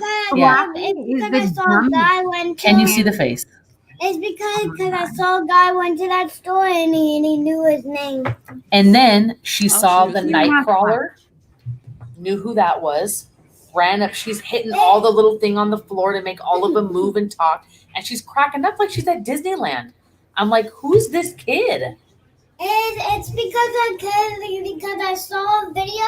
This guy went to the store and now I know the Nightcrawler and Slappy. And there it is. Now she knows. Okay, Now she Slappy knows. is the dummies that chase Woody and Buzz in Toy Story 4. Yes, but I guess this guy went and said that was Slappy the Clown in this video. He did Spirit Halloween. So, oh my god, I can't. whatever. I didn't realize that. That's hilarious. I can't. I love how dang freaky she is. She is going to be so much fun when she's older. And you don't have to like censor everything. You're like, I don't censor anything. Yeah. She scares Sean. She tried to show Sean a picture of Annabelle, what she wanted to be for Halloween, and he couldn't even look at it. He's like, nope, I'm good. Bye. Like, do you. Right? Oh my goodness. Here's a picture of me getting my cards read by Tasha. My Tasha. And the poem. Oh, And you I'm the one guys are that looks at the adorable. poster I cover. love it. I did. There's a part of me that was sad that I wasn't there.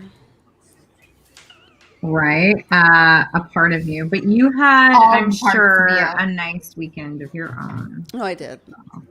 I did get to do my archery. Like, that was Oh fun. my goodness. No, we did. We had a good time. We missed you, obviously. But your husband was a wonderful replacement, and my husband obviously preferred that. So, yeah. He had a buddy, a little partner in crime last night, which was nice. So, everybody had a good time. Everybody was goofy. Kids got to do, some Halloween stuff that they'll probably not get to do next weekend. So, Yeah, Colette called me when she got in the car. She called. She's like, "Mom, I miss you, but I had so much fun." Aw. Colette, my middle one, totally enjoyed. these homies right here What? acting like they're BFF. I'm trying to get a picture of my son. He did the ratatouille thing. I Yes, love it. he did. Can you say that again? Yeah. Ratatouille. He did the what thing? Ratatouille. Rat-tat. What do you say it? I don't know if Ratatouille? Ratatouille. Ratatouille. What did I say? Ratatouille. Oh, okay. I did a little go Oh my crazy God. with the name. I guess. cannot get like a really amazing photo of this. Hold on, let me see. No, he had like the mouse underneath the hat. with the shadow. Yes, the and it was light. lit from the back. No, these two will not let him get a pic. No, absolutely not. So And I was talking to Wait, is Shane that from all- Desiree? Desiree, what were you? Oh, I was a witch A from hooker? the raft. Hood rat, hoochie mama. Oh, I thought you were a mime for a second. I was I'm like, just trying what to are get a you? picture of his dang No. hat and these girls. It I'm was like, what are so you trying to be? funny. Like the girl from Clueless? Like you're stuck in the 90s or what? I was Nah, talking bitch, I ain't trying to be you. You know, my teenager was like, I don't want to have anything. No, I thought to she do was with a mime. it, and they did not allow it. They were I like, wish. come on, you here. Dominique, I wish, because then she would have been quiet.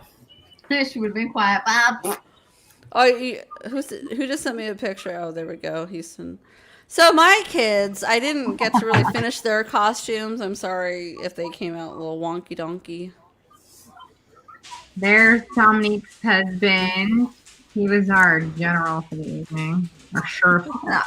Cowboy. Our The sheriff. mustache is not fake. No, it is not. Nope. It's all him. I was talking shit to Aiden all night because he was standing by the food table like if he was the caterer of the event.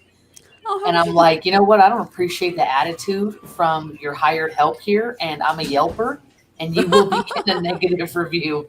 Hold on. Let's see if you can see this. There we go. Now you can see. It actually looked like it underneath the hat. It was super fun. Oh, the little rat in the hat. I love it. I love it.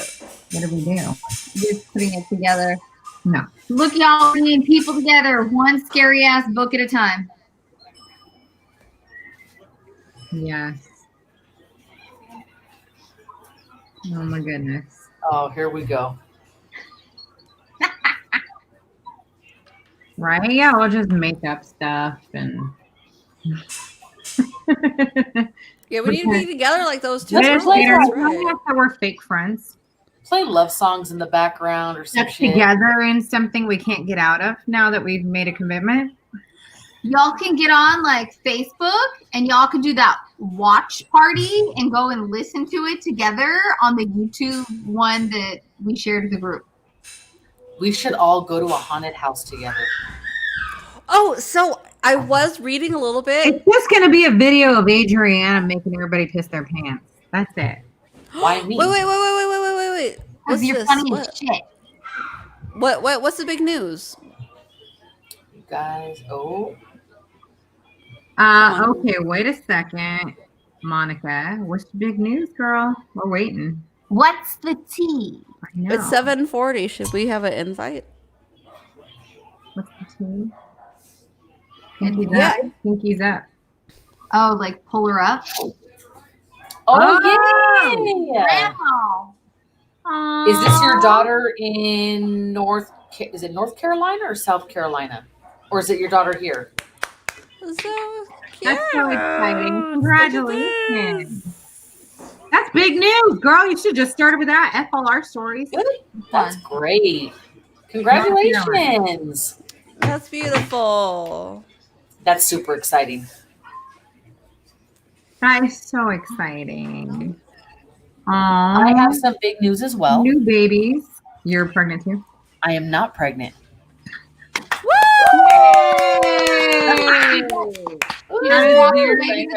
That is very exciting. You're sick. What'd she say? She I said hate you her. dropped the kids off at the pool. The babies off at the pool. You know, everything with her is about dumping and emptying and like her crevices being cleared out. You're disgusting. It would make more sense if I was a 12-year-old boy. I'm just Ladies, saying. you don't understand. We get random texts about her like spewing shit out of her body crevices. Dominique, am I wrong? No. You see? Look at her, she can't. And it's constant. Good Lord.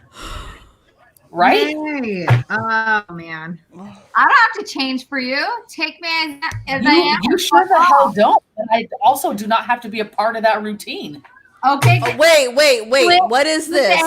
What is this? That's stressful. Mute me again, bitch. To watch what happens. 9 years apart. Dang, that's like I really didn't mean to do this. Wow. Yeah, no. 18, 9, and 9 months. Oh, F that.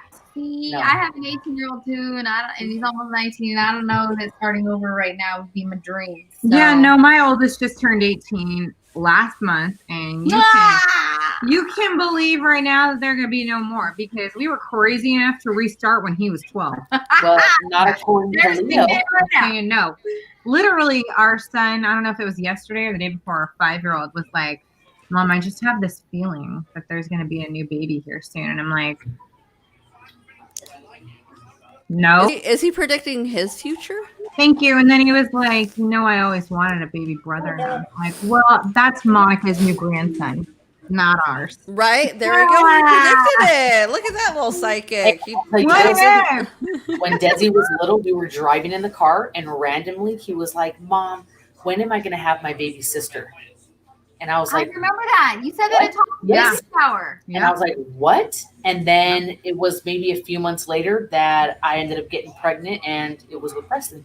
What the heck? And Really? there you go. Some kids are just a little bit clairvoyant. Aiden has correctly predicted Desiree's pregnancy sexes 3 times now. Yeah, and some kids are just hopeful. Like my 2 girls, like, when are we gonna get another baby? And I'm like, no, not happening. After Samus. We'll go get you a new doll. A new dog. Well, I'll tell you what I stopped doing is planning weddings, because every time I planned my wedding, I got knocked up. So I figured, you know what? Maybe that's what's doing it. Let me just stop that right there. Off that. Are we all done with babies? I'm done. Guess how many children are between the 4 of us? Yeah, Oh, that's a done, good Monica. one. That's a good one. Yeah.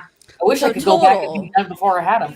So all together, we have how many? Everybody, we have 12 viewers. You tell us. Oh. Obviously, besides CJ, you can't tell us how many we have, or you should tell us how many. No, 12 is close. But not enough. But not enough. No. Here's a hint. Desiree has 35. I got my own football team and basketball team all together. Oh, close, Rebecca, close. Oh, Scylla, the price is wrong. You went over. Busted. Rebecca is Sylvia the closest. busted. Yeah, Sylvia busted. Go, Rebecca. Rebecca. You win. Ding, ding, ding. You win nothing. You just Win guessed Hey, right. that gives me anxiety just looking at that. That number? how outnumbered we are. When the four of us get together, we are our own party. No, Oh my god. exactly. 21. No. We were 21 when Nicole joined us, right? I'm pretty sure because she has 5, Yes. right? Yeah. Oh, I would laugh too. Like, what are you trying to tell me? Maybe one of you is gonna have 3 more. Yeah.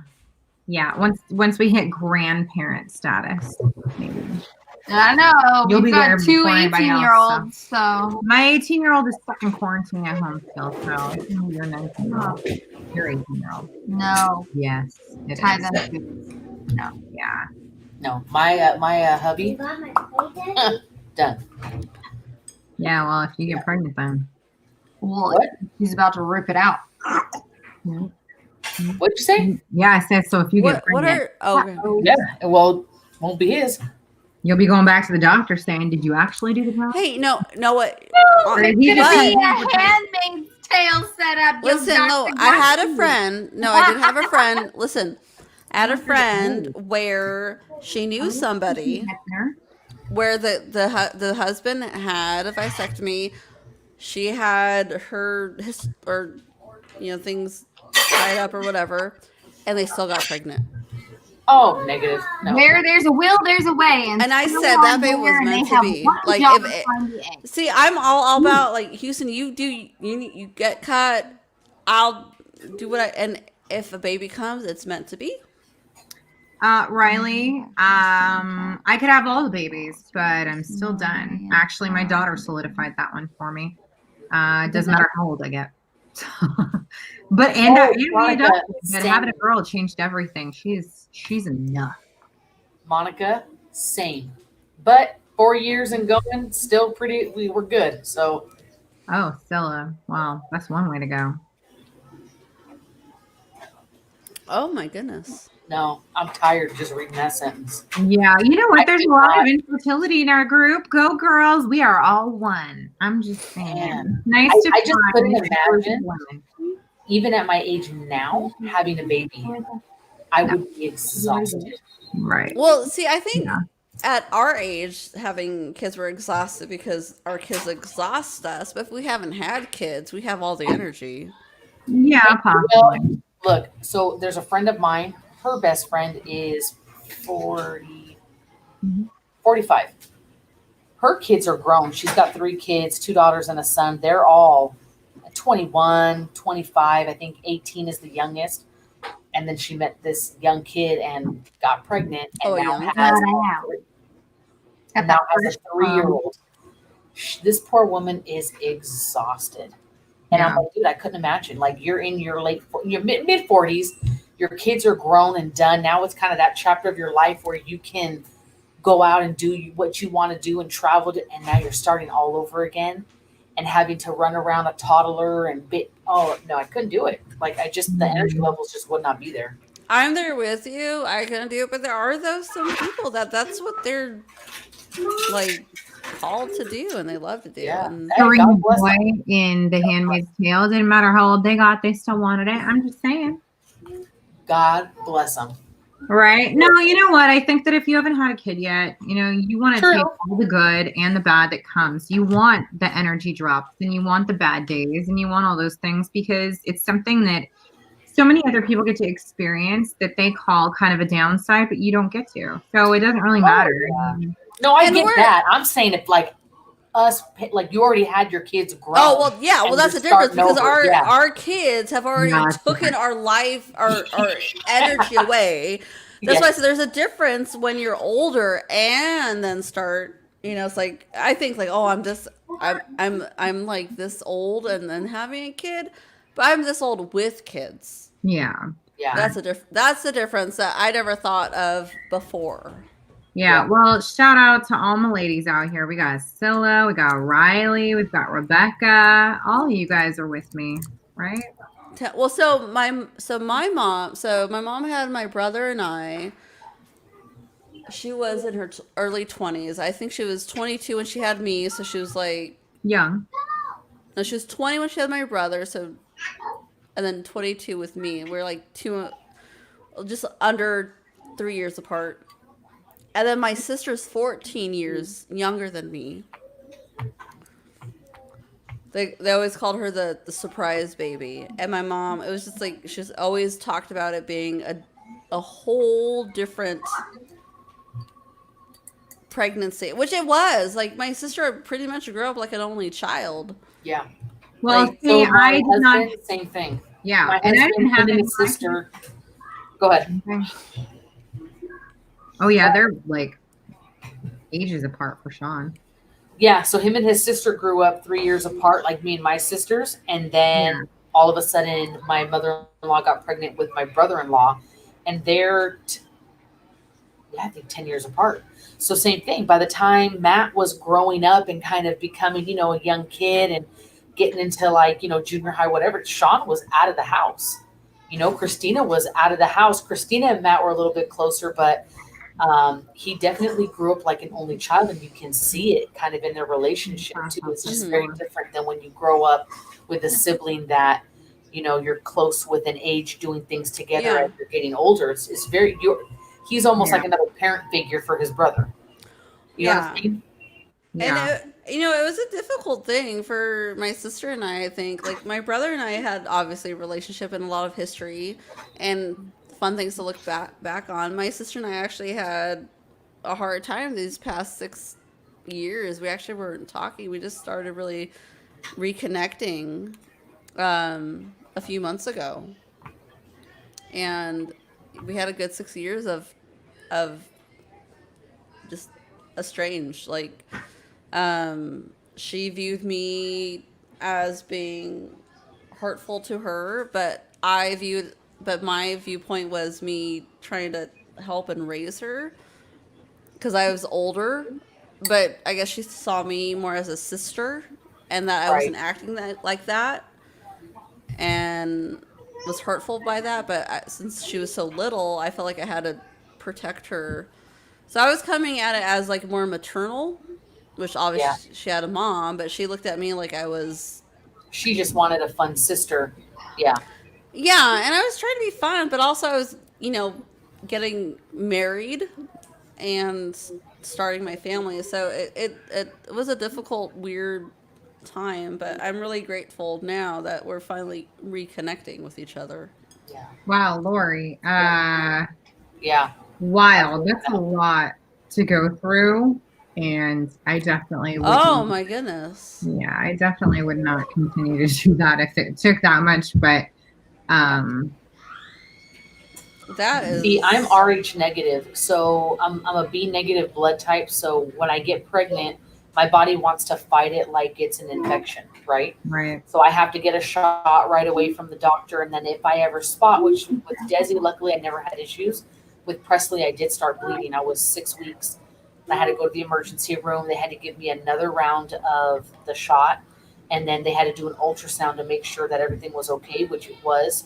And then right when I have the baby, I have to have another one to ensure that if I get pregnant again, my body won't fight it. It's really weird. I have a card that they give me. Interesting. So is my daughter, Sarah. Women go through so many things to, get pregnant, to stay pregnant, all of Be that. negative. It's tough. If you ever need my blood, girl, you got it. Be negative right here. And we could go back to our other book, The Handmaid's Tale, about how difficult it was to have a child. Right. Look now, there's already like hard times. Well, you know what my mom said to me one time, and it always kind of stuck? She goes, "You should count your blessings that you've had healthy pregnancies and babies, because that, believe it or not, is more uncommon than you think." Yeah. And I think we need to Women normalize don't talk about it. struggles that women have I just agree. trying to have a child, whether it's Thank you. as simple as being a negative blood type and having those worries and thoughts, or having the issues that Lori had, or infertility and different things, or you know what I mean? Like those are more common than just having a normal, healthy pregnancy and having a Right. healthy baby. Yeah, Isn't that I something? agree. I agree. I think it's cool that this was kind of the topic that came up because it's interesting that, you know, infertility is something that, like you said, nobody really talks about, but not just infertility. Also, when you do get pregnant, the issues that come with it that people keep silent about, you know? And I think it's cool to see how many of these ladies are, you know, and have gone through so many similar things, or, you know, have similar stories where either it was really difficult if ever they got pregnant, and, you know, if they finally did, that it wasn't easy to stay pregnant, you know? And so many losses that way. And I'm so glad that all of you have had a triumph, at least in the end, because you know, there are so many people who don't, but really And I cool. think there's a lot that goes with after you have a child too, that a lot of people don't talk about. And a Oh, lot of people will chalk things up to postpartum or postpartum depression. And the first time I went through it with Desi, I thought I had postpartum depression, but it didn't make sense to me because I wasn't having the type of thoughts and reactions that kind of postpartum depression outlined. And when I did more research on it and talked to more people, I realized what I had was called postpartum anxiety, which Yeah. is very different. yeah. And What? so basically, when I had Desi, afterwards, I had postpartum anxiety, which I know now, right? At the time, I didn't know what it was. And I thought maybe it's just my hormones balancing back out. I'm a new mother. You know, obviously, a first time mom, you're scared. You don't, you know, you want to make sure you're doing everything right. But it was to the point where, like, I had no appetite. I was not eating. I could not sleep well. Um, it's that anxiety feeling where you feel like you're going to vomit constantly, like just a turning in your stomach. And then, like with my husband, I told him, because we had already been planning on having a wedding.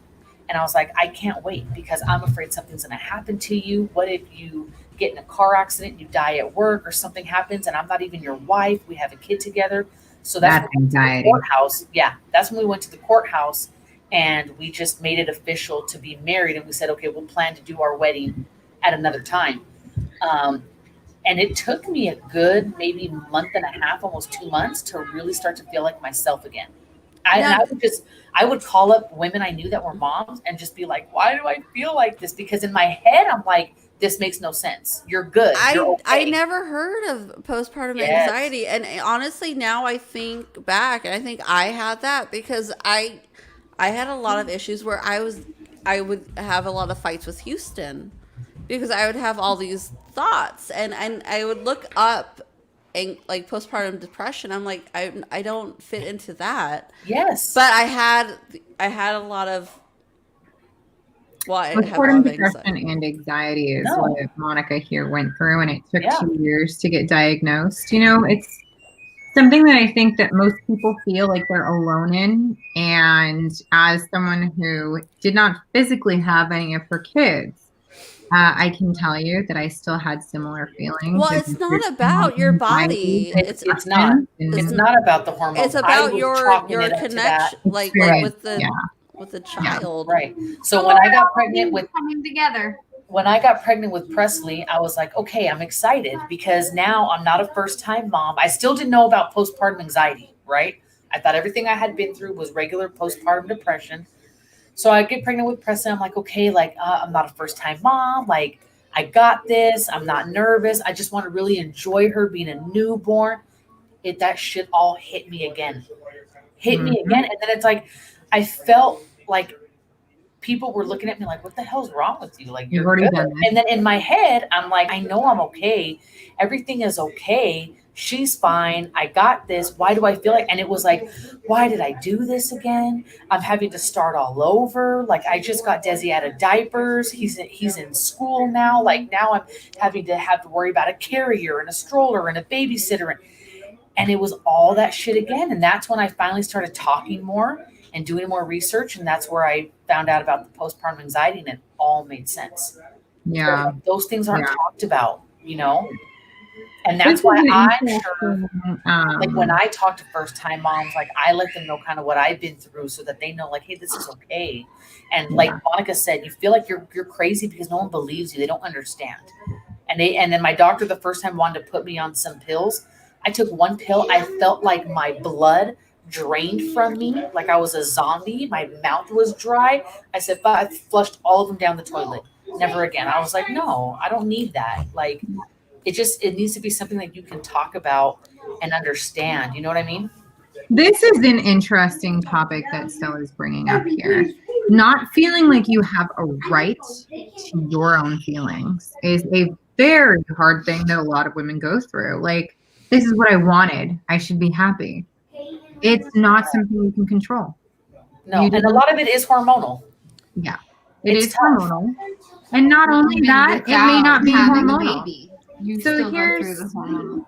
something that's interesting. Like, Monica did just ask if I felt like I went through hormonal changes, even though I didn't physically give birth. So, you know, my oldest is from my husband's first marriage, for those of you who have been with us for a while. And I adopted my younger two through the foster care system. So when our son first came to us, the only thing that I can describe is maybe the feeling that you all get when you gave birth. Only I was completely lucid. I didn't have to go through the extreme ups and downs of giving birth. I was able to fully enjoy it and just sit there and stare at him like the most amazing thing in the whole world. But at the time, he also wasn't mine. I was Leo, come fostering. right here. So my emotions were all over Right the here. place. You know, don't fall in love. Say hi. You know, you never know. This is my sweetheart, Leo. He's my first baby because our oldest I met when my, son was 2. So he was the first baby in my house. So I had all those very scary first time mom feelings. You know, I already knew how to take care of toddler up to 12. But a brand new baby, I was so scared that I was going to break him. I was so scared of every little thing that I could do. I was, worried all the time. I didn't ask for help. I was constantly cranky and irritable, and this kid did not stop crying. And I felt like I was going to kill myself, or my marriage was going to collapse, or I honestly could not catch my breath. It's probably the only time in my life I've had true anxiety, because I don't suffer from that. A lot of people do. But that time I did, and I couldn't catch my breath, and I felt like no one could understand it. I went to pick up a baby girl from NICU when Leo here was 5 months old, and they forced us to watch a video on purple crying before we left the hospital. It's the first time I've ever heard of purple crying, and since then have educated everyone on it. But I didn't know what it was. I didn't know it existed. And it's basically a child who has no reason to cry, but screams bloody murder all day long anyway. And there's nothing you can do, and it is not your fault. And all you can do is try and get help during those times. And I didn't do it. And I just felt crazy. And I felt all the emotions that you guys feel. And I also felt like I didn't have the right. I signed up for fostering. I signed up to adopt. I signed up for whatever I got. This is Bella. She's my niece. I'm her favorite auntie, huh? Hi, baby. Yeah, I'm your favorite auntie. To us at 4 months old. Oh, mommy's her favorite. She came to us at 4 months old, and so we didn't get her baby stuff, but she had extreme purple crying until about 10 months old. So it was very difficult for us as well with her. Wait, so purple crying is just crying? It is characterized as extreme amounts of crying. And it is not a significant amount of time that they have to cry at once. It is anywhere from 6 to 12 hours and sometimes more of any amount of crying throughout the 24-hour period. So Samus, need has been met. That's specific. So Samus, that's where I don't know. I thought it was colic. I didn't know, because colic freaked me out, and I had an RN. No, my babies were treated for colic. They didn't have it. No, I had a Nara, then I had a Colette, then there was Samus, but it was always the same. There was a time where there was like a few like 3 months period of between like 5 o'clock would come, 5 to anywhere between like 5, 4 to 11 or 10, and she'd just cry. So Oh see, yeah, that's called the witching hour.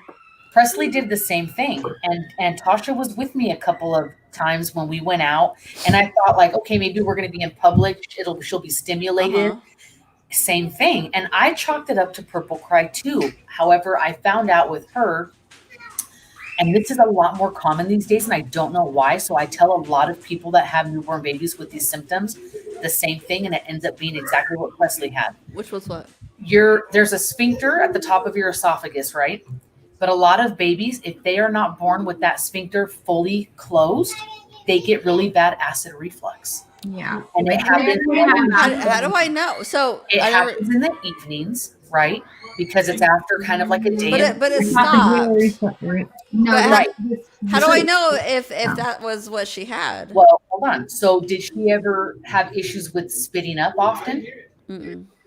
So see, Presley did. And I even Oh. had to, her first, I think 3 months, I had to put a folded blanket underneath her as she slept to keep her kind of elevated. So if she did spit up in the middle of the night, it projected out and she wouldn't choke. Okay. So within about 3 months, 3.5 months, the doctor said it will heal up and then you won't have an issue with her anymore. And sure enough, that's exactly what happened. And I had to put like antacids in her bottle, but I didn't find that out until like 2 months in. So every night I'm with her just in the living room and she's just crying and crying. And I tried everything, gas drops, rolling her in the blanket, like everything. And it was horrible. And then to find out that it's something that I could have possibly maybe helped to ease the pain later, I felt like shit, you know. Well, see, but that's what's so hard. It's like you're told, like, oh, all you got to do is this. It's like, but how do you find that out? Riley, There's same so thing. many things. Yeah, silent reflux is pretty tough too. My son had the reflux, but he also had, all kinds of messed up system due to, just his womb time. So, Yeah. I mean, It was just annoying to me that I had brought up the situation to the pediatrician on more than one occasion, and never did they ever say, well, it could be this, until I researched it and came across it and said, wait, these symptoms sound like this is what it's going on. And as soon as I said it, they're like, oh yeah, well, that could possibly be it. And I'm like, well, why didn't you give me that option? If that's a possibility, and you obviously knew that, why can't you give me a list? Right. Let me interrupt you two really quickly right here. So we are just past 8 o'clock. I don't want anyone to feel like they have to stay on if they're going to miss anything. We're not going to discuss any more about the book. We're just still chatting a little bit because I think these are some good topics to hit on. So I'd like to stay for just a little bit longer. But if you need to go, feel free, to interrupt and let us know. However, I still like this topic, especially because we've all been through this in kind of our own way. When doctors don't listen to the most important person in a child's life, and that's the parent or the guardian, because I was a guardian technically for our kids for a very long time before we got to adopt and actually be the parent. But, even as a parent, you go through the same thing where doctors don't listen to you. They insist that they're right and you're wrong, and you've not had their education and they have. And they insist that they know more than you about your own child, whom they've seen for a brief moment in their day out of a moment. Right. It is so difficult to have to fight that system that you feel like is against you. So tough. Yep. Purple crying is different than colic because colic is actual gas bubbles in like the abdomen area. Purple crying means that they have no gas. They have a clean diaper, they've been fed, and you are physically comforting them. They have no underlying issues per se that are not being taken care of. And purple crying is, they basically categorize it as over 6 hours of continued screaming throughout the day. And it doesn't have to be consecutive.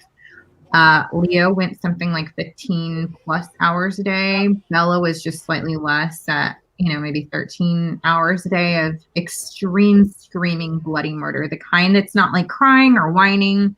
Like Piercing. insane crying. It's piercing. The It's the kind that makes you feel screaming. crazy, like you could end up on that show Snapped. It's the kind that I found out later. When you're going through this, the safest thing for you to do for you and your child is to put them safely in their crib and walk away far enough so that you can't hear them. That's what I had to do. I thought would be damaging to my children, but it wasn't. What was damaging was me getting frustrated while holding them, crying, thinking I could do nothing else to save or stop them. You know what? I feel like that's what I went through with Samus, because I had Inara, I had a Colette, and they would cry, and I'd always have something to give them. And then with Samus, she would cry, and there was nothing. I did like the gas exercise. I would do everything, and I'd tell Houston, I was like, Can't and the do it. pain, what the pain is, the pain I was feeling was I want to comfort her. I want to take this away, and I can't. I did everything. I try to feed her. I try to soothe her belly. To get, is there gas? Let me like help it. I did everything, and there's nothing I can do. And it wasn't her crying that bothered me. The crying, The helplessness. It wasn't that I couldn't stop it. I couldn't soothe her. I couldn't comfort her. I couldn't. And Houston is really like logical, calm. He's like, and I'm so grateful because it didn't bother him. That's the same as Sean. And he's like, I'll just hold her. I had to go to the car. I had to go out. We have a detached garage, so I had to go outside the house into the garage and sit in the car to not hear her cry. It wasn't because the crying again bothered me. It was because hearing the crying, what bothered me was I couldn't stop. I couldn't comfort her. Right. Yeah. And that's what like got me. They cried, I cried. Yeah, girl. Yeah. We've all been there. They cried, I cried. And then she says, I feel rejected by these babies. Yes. Well, let me tell you, I didn't have my kids. So when I went through it, I thought, it's because I'm not their birth mom. That has to be why, right? There's the only logical explanation there. And then I find out that pretty much everyone I know who's ever had a kid has gone through the same thing. And I was like, you're right. It is not about that at all. And to feel like you don't have this magical, special, deep connecting bond with your kid that they portray on TV, like you get rid of your child, but you feel like you're like, damn, what did I do wrong that my kid doesn't like me? That I can't. You mean if you don't have this movie fairy tale pregnancy right. and relationship with an infant that can't tell you what they friggin' need or how to fix what they have wrong? Yeah. Yeah. It's tough. But I am glad, like Dominique, Sean is very mellow. And I was up there walking and bouncing and giving, trying to put Chicho and different things and upside down and fucking with a cartwheel, like anything. Yeah. And he's just like, she's fine. She's fine. Like, just let her chill for a minute or put her in the swing. Like, she'll get tired. She's fine. You know what I mean? But it's like, as a mom, no, it was very hard. Not fine. Because it's like, not fine that I can't do the only job I'm supposed to be able to do perfectly right now. Yeah. Right? Oh. But, good night. Good night. I'm so glad you were with us, Sylvia. Thanks for joining. And we will hopefully see you discussing in the post later. Dominique, I had no idea that you went through all that with Samus. Yeah, it was. Oh God, yeah, it was. Oh, sweet baby Dominique. It is rough, bro. I mean, there's things I want to say, and I don't want to be hurtful to other people, but like this just shows like. Hey, don't worry about what other people feel when you're feeling. I mean, what I was gonna say, and I feel for the single moms and the people doing it on their own, but this just shows like we're meant to have. Like, children are meant to have, like, two parents because you can't do it on your own. And the ones that do, like, God bless you, and you're strong. And if you're alone and you feel like you can't do it, there's a reason why. Shout out to my mama. Don't feel like I can do this on my own. Like, and God, again, God blesses people that can't do it on their own and are capable. But you I know, can't. I the can't. if you're alone and doing this and you feel like there's a reason why, find that help. There's it's not Yeah. meant, again, a Build your own village. community of A people village. who It can help takes a you through village. it. There's a reason why there's that term. It takes a village. And you know what? Like, again, it's Houston and I, and we make our kids. But there's times where we're in That's not enough. community. We're in community, and there's a reason why, because it does take a village. You know what? You Important. guys, I'm going to comment to this real quick while you read it if you haven't already read it. No, I want you to bring this up. Yeah, please. There was somebody at one point, I think it was after I had Desi, and we were at work and we're talking about our birth stories, right, as women do. And she's like, "Well, you cheated though, and you didn't really give birth." I said, "And explain to me how the hell I did not give birth." I said, "So because I didn't go through the pain of being in active labor, it makes me less of a mother, even though I had my insides taken out with a serious abdominal surgery to have my baby pulled out of my body that I still grew. That is less of a mother to you because I didn't shoot him out the cooter trap." Like, no, that's Thank not you. okay. And I don't understand you. why, even especially women, would downplay to another woman that your birth doesn't mean as much as somebody else's. Absolutely not. And then for me to feel shamed by the nurse that came in trying to get me to breastfeed my kid, sorry, that was not part of my plan.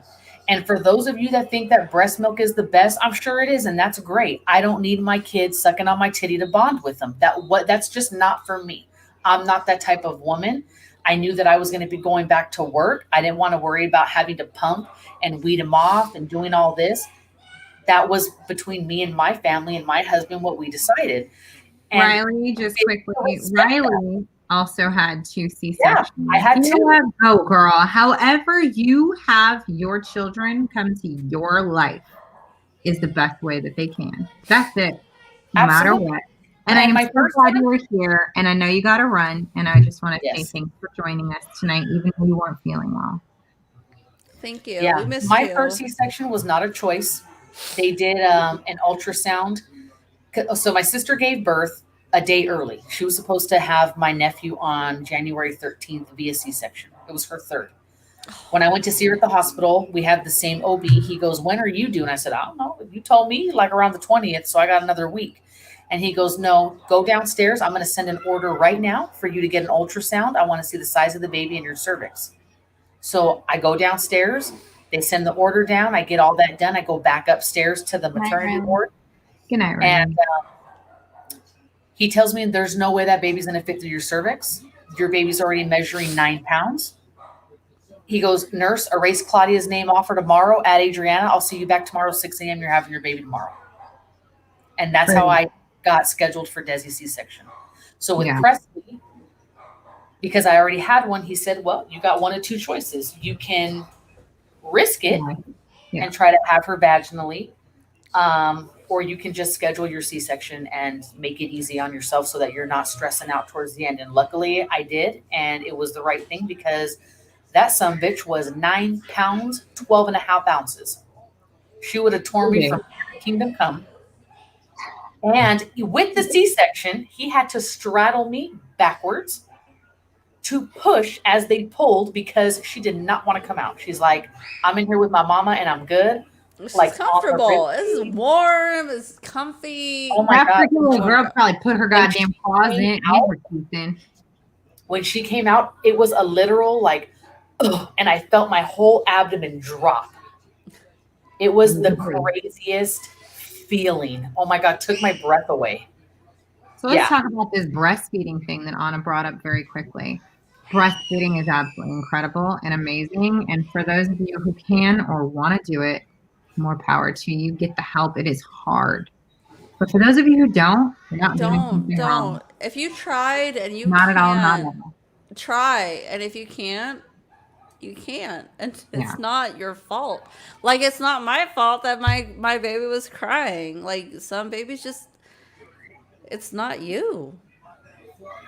It's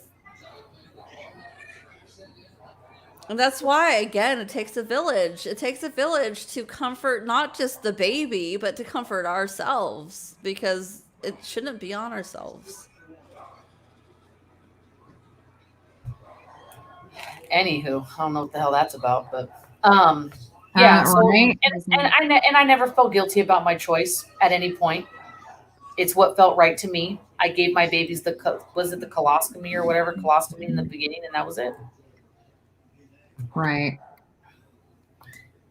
You know, I mean, you give what you can, and that is about it. No, see, that's not right click. We got a troll here we're trying to get rid of. But anyways, I felt like that was something that I kind of missed out on, not having my kids. I kind of wanted to do the breastfeeding thing, but I can tell you right now that no one could break my bond with my kids. There's no bond better with people who breastfeed versus don't. Nope.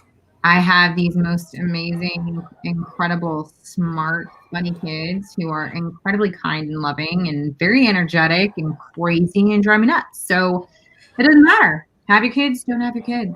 Yeah. Adopt your kids, go through C-section, breastfeed, don't breastfeed. A Do fed baby. whatever Right. A you fed baby. The want baby's for fed. your life. The baby's fed in the end. Right. Thank Right. you. Full belly, happy heart. That's all you got to know. And that includes us as women, people, adults, human beings, husbands, wives. All of them. Again, it takes a village. It doesn't not and the village isn't just to raise the baby, it's a community. Yeah. Absolutely. We shouldn't be in anything alone. That's why, again, I'm going to go back to this whole, not back, but the whole corona thing, like separating, being in a bubble. No, we're not meant to be in little bubbles away from people. We're meant to be together in community to help each other, to help everybody to be a part in all aspects, because we're not one person to do one thing. We're a community to Right. help each other out. We're a village. We're together. Yeah. Absolutely. Right. And I think that's Yeah. like the hardest thing, why a lot of people have been suffering in these times, is because we've been Doing it alone. just as life has been before this, has been separated into certain aspects, but this has even made it more so, you know, to fully isolate ourselves. And we're not supposed to be isolated. We're not supposed to be apart. We're supposed to be together. We're supposed to be a community. Yep. Yep. Yeah, I mean, wouldn't fit, and that's exactly what I was told too. Like, basically, your cervix is just too small, and with Desi, they said that it would be a possible situation where he could get stuck in the birth canal and suffocate. And luckily, it was due to a C-section that I had him, because he had the umbilical cord wrapped around his neck too, which would have caused more problems. And then, if you try that route and something happens, you're taken into an emergency C-section, and those women half the time are put straight to sleep. So now you're not even awake for the birth of your kid. You're coming out of it after the fact and in more pain, because you don't have the spinal keeping you numb from the waist down. So I'm just blessed that it was kind of found out beforehand, and I didn't have to go through that and put him at risk, me at risk, and I was able to be awake for it. Because I think that would have killed me even more, to just, you go to sleep and then you wake up and there he is. Like, well, what happened? That's tough. Yeah. And for those women, I feel that. Yeah. I agree. And I think, there you go. Monica says that she was with her daughter when she found out that she was basically just not going to have a vaginal C-section or a vaginal birth, and had to have the C-section, and it broke her heart to see that she felt like she'd failed. Yeah, I think society needs to teach women that however children come into the world, that it's not a failure, and that's it. They need to not feel that way. They need to be able to go from, one moment to the next without feeling like they're doing something wrong, or they, are unable to fulfill some societal, molds that they should fit in, And that's it. We should be able to go from, okay, so things have changed, and you should be like, dang. And that's it. Is my baby going to be healthy? Putting each other down and trying to make it like if your story is the right story and, what you went through is what, has to be. We need to be celebrating each other and embracing each other's stories and then sharing those so that when you come across a woman who has had those symptoms, who shows those signs of stress that you had, show them that you're there for them. Well, and see, the other thing is, if you can I have the agree. baby naturally, that is a God. Like I am that's such a grateful thing that you can do. And if you can't have it naturally, and there's a doctor there to help you, same thing. I'm gratefully glad that you had somebody there to help you through it. So either way, there is a blessing Of course. that you can do it naturally, a blessing that somebody was able to help you do it. A blessing both ways that baby came into this world blessed. Well, the end result is that the baby comes out healthy and the mom is healthy at the end of the birth, correct? So that's And it. the wife. Healthy Done. baby, healthy mom. Right. So Yeah. who cares in which way that's done? And that's My sister, her oldest was natural. Her other two were C-section. And so, and I did the Bradley method, and it was all about natural birth. And in the end, it was all about teaching how you can do it naturally. But in the end, they said, but all that matters is healthy baby, healthy mom. If you want to do this, do it the way you can. Healthy, but in the end, and it was also because, and they said this because not all moms can do it. Right. This is our goal. But if you can't meet that goal, do not feel like you're failed. Because Right. in the end, the ultimate goal is that you're healthy and the baby's healthy. If you want to do it this way, let's do it. These are the best routes to do it. But do not feel like a failure if you can't. Yeah. Yeah. This is also a cool topic, vaginal birth after C-section. That is not something that women are encouraged to do. Yeah. Right. No matter what. That's it. No woman is encouraged to do it unless they have an incredible support system around them. Does it mean that every woman should choose that? Absolutely not. No shame, no matter what. Right. But I just feel like, again, this is doctors choosing for you what you should do with your body and with your kids. That's it. I mean, if my doctor told me, well, you're going to have a C-section just because I think it's easier, then I'm going to be like, no. But he had Right. evidence to prove, hey, you're taking a big risk, then obviously you weigh that out and you decide, okay, I think this is just going to be the best thing. And my sister that had both type of births, she's like, C-section any day. However, with her last C-section, the anesthesiologist messed up, gave her spinal, and it went into her spinal cord and gave her the worst. They call it a spinal migraine. And poor thing, she was on her back, laid out for 3 days after. Wasn't even really involved with the baby because she just could not deal. And it was so painful. And I had my baby the next day. No. And my OB went in and said, hey, are you the same anesthesiologist who took care of Claudia? He goes, you better examine her right now. If you don't think that you can do it properly, you will not touch my patient. Right. He's like, so check it out and let me know. And I was like, oh, man. Crazy. Yeah. It's amazing what women go through, to have kids, to keep kids, to care for kids. It's insane. Society, no matter what we do, is still against us, and that's it. Well, everybody, think about it, even just coming from biblical time. There has to always be a right way and a wrong way, right? Are you following the right way, right? Are you following, your 10 commandments? Are you following what society is saying is proper or not proper? We need to get away from that shit because there's a lot of gray area in this world. And we need to understand where we can fall into the gray area and it be okay with people. You can have your opinions. You can have the way that you choose to do things.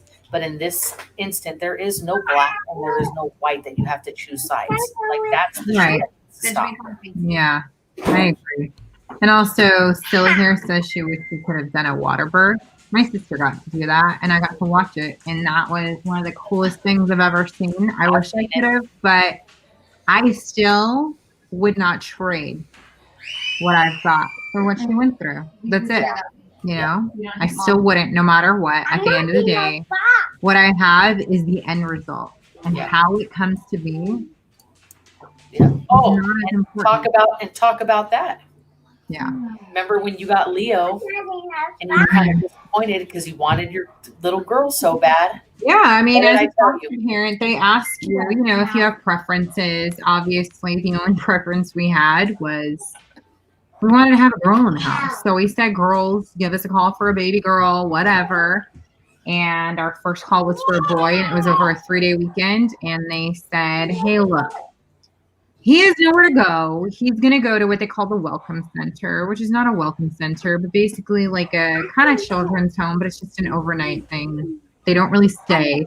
It's a bunch of cribs or beds in a room, and they only get their needs met, and that's it. And it's barely, you know, physical needs only, like being fed, change diaper, clean, that's it. So they, of course, you know, roped us in with that. And we're like, no, we're not going to be able to, you know, say no to this. It was CJ's 35th birthday. We were on the way to dinner when we got the call for Leo, and they said, this is the info. Told us that he'd been exposed to drugs, and that he'd come kind of traumatically, but that he was in NICU for 4 days, you know, gave us the rundown on what we would experience with him: withdrawal symptoms, tremors, you know, muscle stiffening, tightness, sensitivity to light, sound, you know, probably gastrointestinal problems, you know, just you name it. We went through it in the beginning, but you know, we said yes. We went to dinner. We told the whole family. Everybody came over. They washed bottles. They washed clothing. They helped us set up his, you know, everything he would need. I was like, he might be wearing pink for the weekend because that's what we planned for and had a baby shower for. What did we call it? Not a baby shower, a foster parent planning party. Yeah. And that was just to get us ready because we had nothing. You know, our son was 12, and it was the first baby that would be to me. So we had nothing. We were not ready. But that's kind of, you know, our first call. They said he'll be there soon, and our family waited and waited, and he never came. And they called us at midnight and said, we're finally on our way. You guys are so new to the system. We'd only been in 2 weeks, and it took us a little bit longer to physically input everything, but we're on our way now. So at 12:30 in the morning, he finally showed up, and I cannot tell you the feeling that I had. I can't. He lit up my world. Yeah. But I was so scared. So scared. And, you know, we were like, okay, fine. He can come. Our older son had said he wanted to be an only boy, so we asked him if it was okay to take this boy for the weekend. And by Saturday, he came on a Friday. By Saturday, he said, no, he can't go back, right?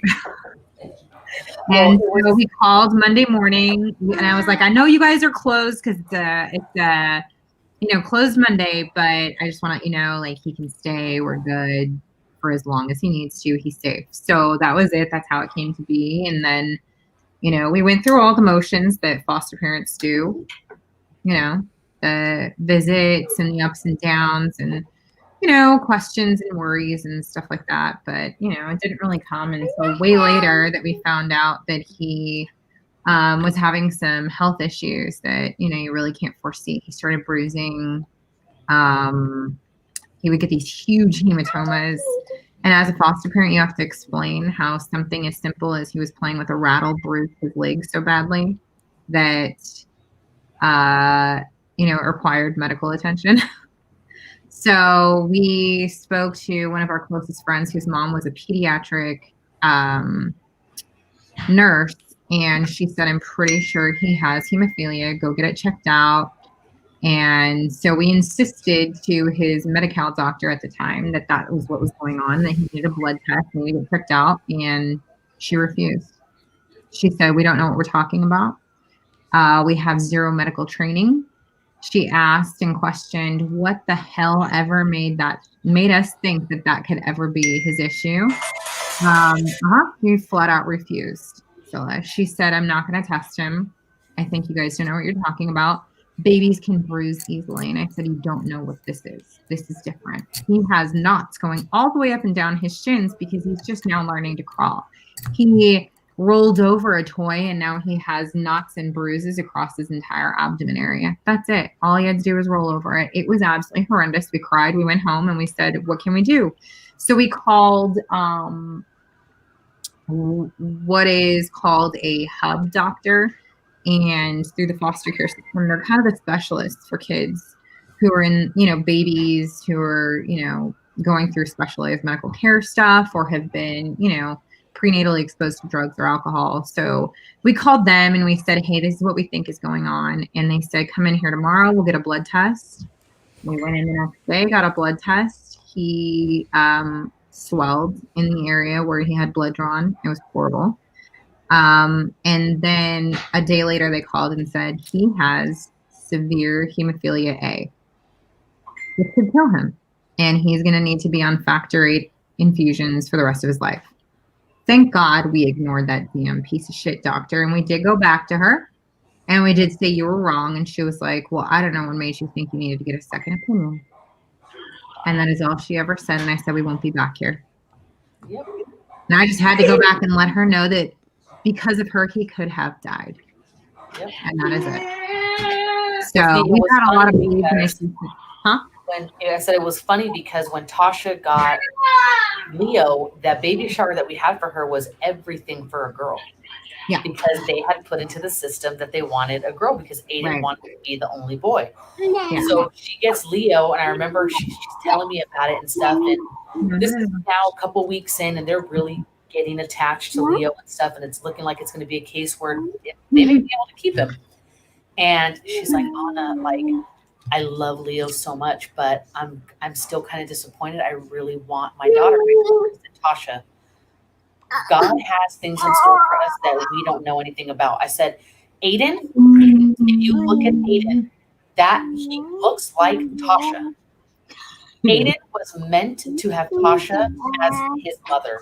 If you look at my oldest, people meet my daughter and tell me, oh my God, Madison is your twin. That's my stepdaughter. I came into her life when she was 6 years old. I truly believe that I was meant to be her mother. And I said, just leave it in God's hands. Things are going to work out the way they need to work out. You have to trust in that. Because they have Leo as their son, they got their daughter Bella because Bella is his full sister. Yeah.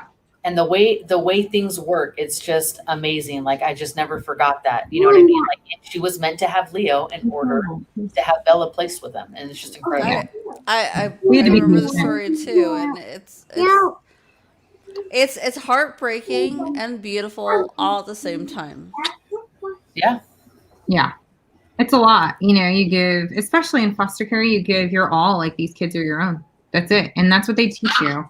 They're like, they are your need own. All the love in the world. They need to be treated as if they're never going to leave because, if you think they're going to leave and you treat them differently, then they won't turn out the best way they possibly can. And even a short amount of time with the most love in the world can make a significant long-term impact.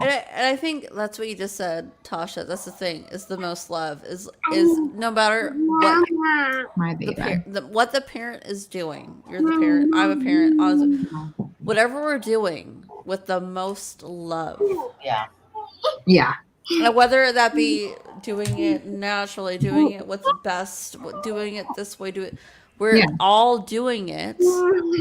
Yeah. With the best love, not with arrogance, not with not being superficial. Like I want my body to look good, so I'm going to do it this way. Not I'm going to have a natural birth because I want to seem tough. Not I'm going to do it this. I'm going to have adopt because I want to seem like a savior.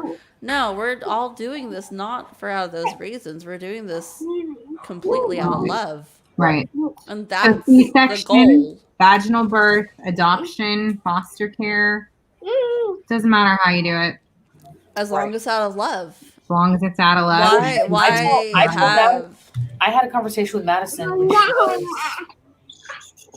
was maybe 10 or 11. We had gotten into a conversation about something, and I said, listen, I've never done anything to make you feel that you're any different from the kids that I've had myself. From the moment that you were comfortable in calling me mom, that's what I allowed. I never asked you to call me that. You said if it was okay to call me mom, and I told you absolutely. If that's what you want to call me, then you go ahead. But it was never something that I made you do because I wanted you to feel that that was natural for you. And I want you to know that, yes, I am your mother. I am your mother and I love you the same. And the thing is my love for you is different in only one way. I did not choose Desi and Presley and who they were. I did not know who was coming into my life. I met you when I met your dad and I chose you. You were a choice that I wanted in my life. I chose to be there and to step up and to Right. protect you and Right. to be that influence in your life. And that to me has a different kind of love and a very special kind of love that cannot be matched anywhere else. And don't you ever forget that. I So agree. to Same foster experience parents for and me. I've adoptive heard parents, to choose that child and choose to put them in your life and do that. to not be obliged. Like it's not your It's zero not like, oh, I love obligations. Sean and I guess you just come with it. So we're going to do, no, I Well, had every that's a package opportunity. deal. You are making a choice for more than one person. Correct. Yeah. And I would have had every opportunity at any point to say, you know what, this is just not for me. No, that's not the case. And man, there was a lot that came along with that a lot of people don't know. And there was a lot that I did that a lot of women wouldn't do or put up with, but I was Agreed. there every step Agreed. You to did. protect her. I You know, had so- I had a friend who was adopted, and I said that to her. She had a really hard struggle. I was like, you know what though, my parents had me, and I appeared, but your parents chose you. Mhm. They wanted you. They picked you. Right. They took you in, and they like that's about they kept you. They Yeah. No, it's a very different Also, I thing. mean, to be in their position, not diminishing how they feel no matter what. Like just because your parents chose you doesn't mean that you had like the best life. But exactly. No, you know, and you're still I allowed wasn't to saying. feel rejected as an adoptee, you know, Yeah. because there is a little bit of both, you know. Yeah. Or not just an adoptee, but maybe a stepchild, which is such an odd word for those of us who don't even consider our children to be step to anything. They're not a step from, to, or, you know, around anything. So, you know, it's just interesting. I think that a lot of people also feel that way. They're like, hey, you know, you were given this life, you should be grateful, but also, you know, remember that they still have their feelings of being unwanted and given up or not good enough. And, you know, just acknowledging those feelings as well, you know, because yep, they were chosen, but they were also rejected at some point too. Well, it's So, funny because my son's best friend, I became really close with his mom. So she's like family now. You know, she's right in here with all of us. And it was probably about a year until she realized that Madison was not my biological daughter. yeah. She had no clue. She's like, wait, stop. What? Because we talked about something and it kind of came up and she's like, you're joking. And I'm like, I'm not. She goes, she looks just like you. I'm like, that she's not my biological daughter. Like I came into her life when she was 6. I And she's think like, love makes our babies look like us. she goes, Love this- is I'll never different. forget this. No. She said, Hannah, Tasha. she goes, the way I see you with Madison, the way you interact with her and the way you love her, I would have never in a million years guessed that was not your child. And that to me was the biggest compliment because it's more often than not that I see that these kids that have step parents treat them so differently from their own biological kids. And you can see it in interactions. You can see it in the way that they can hold themselves or talk to them or do different things. And I was like, okay, I'm doing something right, you know? Yeah. So like here too, I don't like the word step. They are your kids. For the same reason, I'm not going to introduce my children as stepchildren. I'm not going to introduce my children as my adoptive children. You're not going to introduce your kids as your these are my biological children. You don't have to give them any kind of precursor. It's not a Mr. or Mrs. You had cookies. Right. Yeah. Can I sit there? No, I am her mother and she is my daughter, and that's all that anybody needs to know. Yeah. Cool. I'll just go to bed then. Yeah. She's mine because I want her to be. There was a conversation that we had to have one time involving an officer about something, and her the question of her biological mom came up. And she goes, "So you're the stepmother?" I said, "No, sir. You heard me right the first time. I am her mother. I raised her. She is in my house. That is my daughter. Her that other woman is not in the picture. You are talking to her mother." And he looked at me and he's like, "Oh, okay, ma'am, no problem. Just wanted to make okay." And I'm glad we got that cleared up. You want to know her bloodline? I'll give her Yeah, because bloodline. I take offense to that. I don't need to have my name on her birth certificate. That's my kid. Full and through. Yeah, she's with us full time. She was with us full time for 2 years at one point, and then things kind of started to shift where she was Ooh, you're talking, you're loud. starting to go back with the other family, and then things went south again real quick, and we got her back full time again, and she's been with us full time ever since. So it's been, oh God, let me see. She's a junior in high school, so 3, 4, 5, going on 6 years. Yeah, Mhm. Yeah, going on 6 years. and you But guys felt like hell. So there's I mean, difference. okay, it got to a point where in the beginning, when everything first went south, she had to have visits monitored. And guess who the monitor was? This bitch right here. And you know why? Because number Girlfriend. one, I was not going to pay for a monitor service, which I think is stupid that we had to pay for when we're not the offending parents. And number two, I didn't trust any of the monitors. Did not trust them at all. Didn't trust that they were going to do it right. Didn't trust that they were going to report back. Didn't trust that they were No. going to stop bad behaviors. And I'm No, glad I no. stuck to my gut because there were so many things that I had to nip in the bud right away. It was truly uncomfortable in the beginning, and I had to set a lot of boundaries. But it was what it was, and man, I did it, and it was worth every minute of it. I'd do it all over again.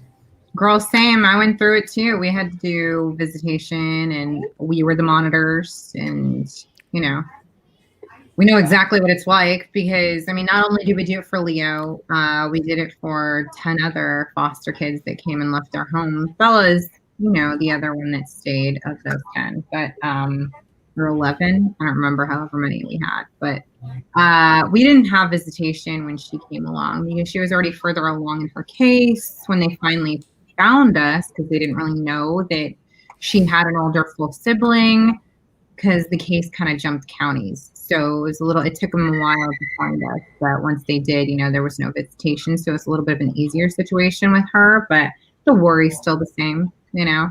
And with Leo, it was a lot, you know, we were monitors. We had to go through all the ups and downs and, you know, worries and concerns and the uncomfortable times where you have to, unfortunately, tell a birth parent that something they're doing is unacceptable.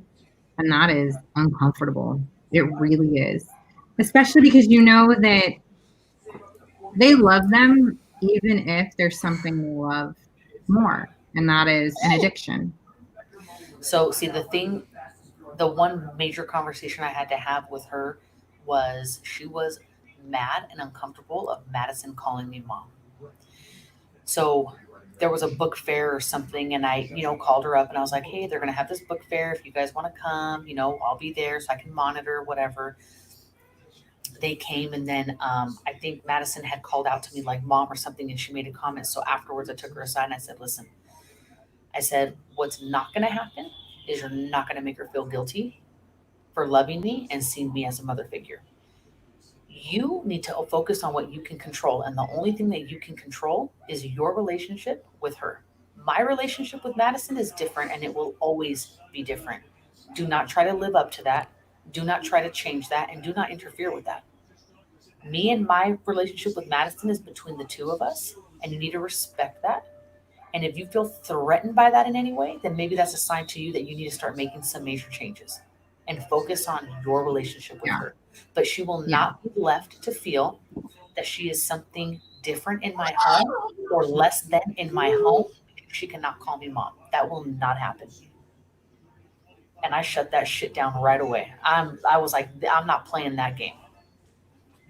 Yeah. You know, so it's, you know, we've had some, you've got to go through some uncomfortable situations, but again, everything I did was for the safety and well-being of that girl, and a lot of it she did not see right away, and man, it was hard, and I had to really let go and let God. When I hear that phrase now, it makes sense. Never made sense to me before, but I had to put it truly in God's hands, and I had to know that at one point of my life, at one day, it's going to make sense and it's going to hit her and she's going to understand, but she needed to understand that in her own timeline. I could not force that. Right. And All the seeds you plant when will it grow. happened, man, it happened. And I was like, oh my God, it felt like God just hit me upside the head. Like, here, bitch, that's what you were waiting for. Like, you had to give me some time and it was worth it. You know what I mean? But it's tough. It's tough. But I'll tell you this, I feel blessed that I kind of went through it and saw that side of motherhood and a different side of, you know, how to raise a child and go through those hard times. And I think it gave me a step up in what I'm going to have to deal with my own when they become teenagers and different things, you know? Oh, yeah. I'm not ready for that. I am not ready for You already have a teenagers. teenager, Dominique. You don't even have to worry. You're already going through it. Oh my gosh. You saw her. Oh, my I was just goodness. telling Tasha last night, my 8-year-old Desi, my son, is worse than my 16-year-old daughter. I'm like, dude, are you on your period? Like, you're bad. He's bad. Wait, they're the same age, but they didn't. They didn't. How was it when they were? They didn't. Yesterday, interact. he was shy. He wasn't even really playing with Lily. He was just like attached to me. I'm like, you're not even breastfed, kid. Like, why are you like stuck to me? So I told Houston, I was like, so Nara is like texting like, Mom, Dad's not letting me play Roblox. I'm like at the time I was like, okay, it's been like we like try to limit their game time play, and okay, you know, she's 10, she's cried like, okay, Lily's younger than, she'll play with Lily, but she's younger than me. The other kids are older than me. I'm like, Houston, let her just play a game. She interacted. He's like, well, there's another kid her age here. And I'm like, oh, I didn't realize that was her age. All right. But you're really going to get on her case for meeting a boy for the first time and not playing with him. Right. Let her go on her video game. But it's funny because they're all the same age, right? Yeah. Lily, Desi, and your daughter. And they're all like awkward teenagers. It was so funny. Right. It was just weird. Because they're right in that middle ground of like, I want to play. Weird. Like a young kid, like But I want to look cool. Yeah, cool. Exactly. Yeah. So silly. They all want to play, but they all don't want to look goofy. Oh, and then I made Desi and Lily take pictures together. And Desi was being like a total like jerkhead about it. And I'm like, dude, I need to show these at your guys' wedding when you get older. So like, smell his face. Away. Oh, look at his face. He's like, We were dying. And then he's like, okay, fine. So he gives me this face. They're beautiful. Oh. But Anna, Oh my where are the photos of them the first time they were together for Bella's birthday? I don't. Cute. I have a Him picture. doing tricks, and she was recording him doing tricks. I don't have those pictures. Do I? I don't know. I don't know. But they were playing, and Desi was like trying to do some sweet jumps and like tricks, and she's following him like a videographer, like filming him and shit. Like she's his film crew. We were dying. I'm like, oh, I'm done. Yeah. She was like Done. getting down and trying to record him like skating and stuff, and he was like doing tricks, and oh my God, they were so funny. It was fun. Adorable. That's cute. All right, ladies. Well, I love all of you, and this has been a really fun night. And I'm actually like super stoked about the conversations we had tonight. I think it was really Me cool. too. I gotta But go too. I gotta get ready for work. 9 o'clock Yeah. is coming. I gotta get And I with the promised kids. Sean, I'm like, no, we got a hard end at like 8 o'clock now. We already talked about it. So a He hard came behind me 9. like he's all. We're gonna have a good 8, but a Hard 9. hard 9. Yeah. I You guys gotta need go to see too. this before you go. Lily Okay. did a slow-mo of Desi. Oh, let's see it. It's not 9 yet. We got a few more minutes. What's Let's see this? it. That's Stuart over here doing some sweet tricks. Oh my God. Well, that's when she fell in love right there. That's when she fell in love. Right, that look. We So love you cute. too, Monica. Yeah, I know. We definitely love you, Monica. There's like a million of just Desi. They were taking pictures of each Of other. each other. I'm done. These That's two are going so to get cute. married. I told Desiree, though, be careful because that means Desiree is going to be your mother-in-law. But lucky for you, I can beat her ass. So, no, I still would put money on this. Honestly, Can you just- imagine? I would put money on both of you just to watch it happen. I will tackle her on their like wedding aisle. Like, take her down. Oh, there it is. That's cute. Oh my god, I'm done Look at with her. both She's of them. recording in the back. Like, go get it, dude. You're killing it. Right? She was like his biggest cheerleader. Where's the Oh my camera? gosh, so dang cute. She's like, I got you. Go. Oh, there's my crazy running I through. am done. Anyway, That's also the day that Presley was twerking on the slide. Yeah. So yeah, Yeah. fun-filled Yeah, day. Lizzo. Okay, then go. That to was mine. fun. Anyways, I just want to thank everyone for joining us tonight. Yes, and for thank being extra you. long so we can cover some, pretty tough topics tonight. It was really cool to be able to discuss with our village. Yes. And I appreciate all of you sticking around. And for Arranged those of you who are going to marriage. watch later or didn't get to stick around because you had to go take care of your family, thanks for joining us anyway, and we hope to see you guys next week. Don't forget, we will be announcing our next book info tomorrow and our option. And a plant update. Oh yeah, Oh. Monica's a real piece of work because she was trying to dodge me sending her the new project. So she's getting that. She'll be getting that in the next couple days. Okay. And we'll figure out the end of where everybody needs to finish. Yes, based on whatever you're reading, we will let you guys know where to end. We'll figure this out with this book, Complications. Happy Thank you. Sunday. Everybody have sweet dreams and a good night. Novel Bees. Night. Good night, Bye. everybody.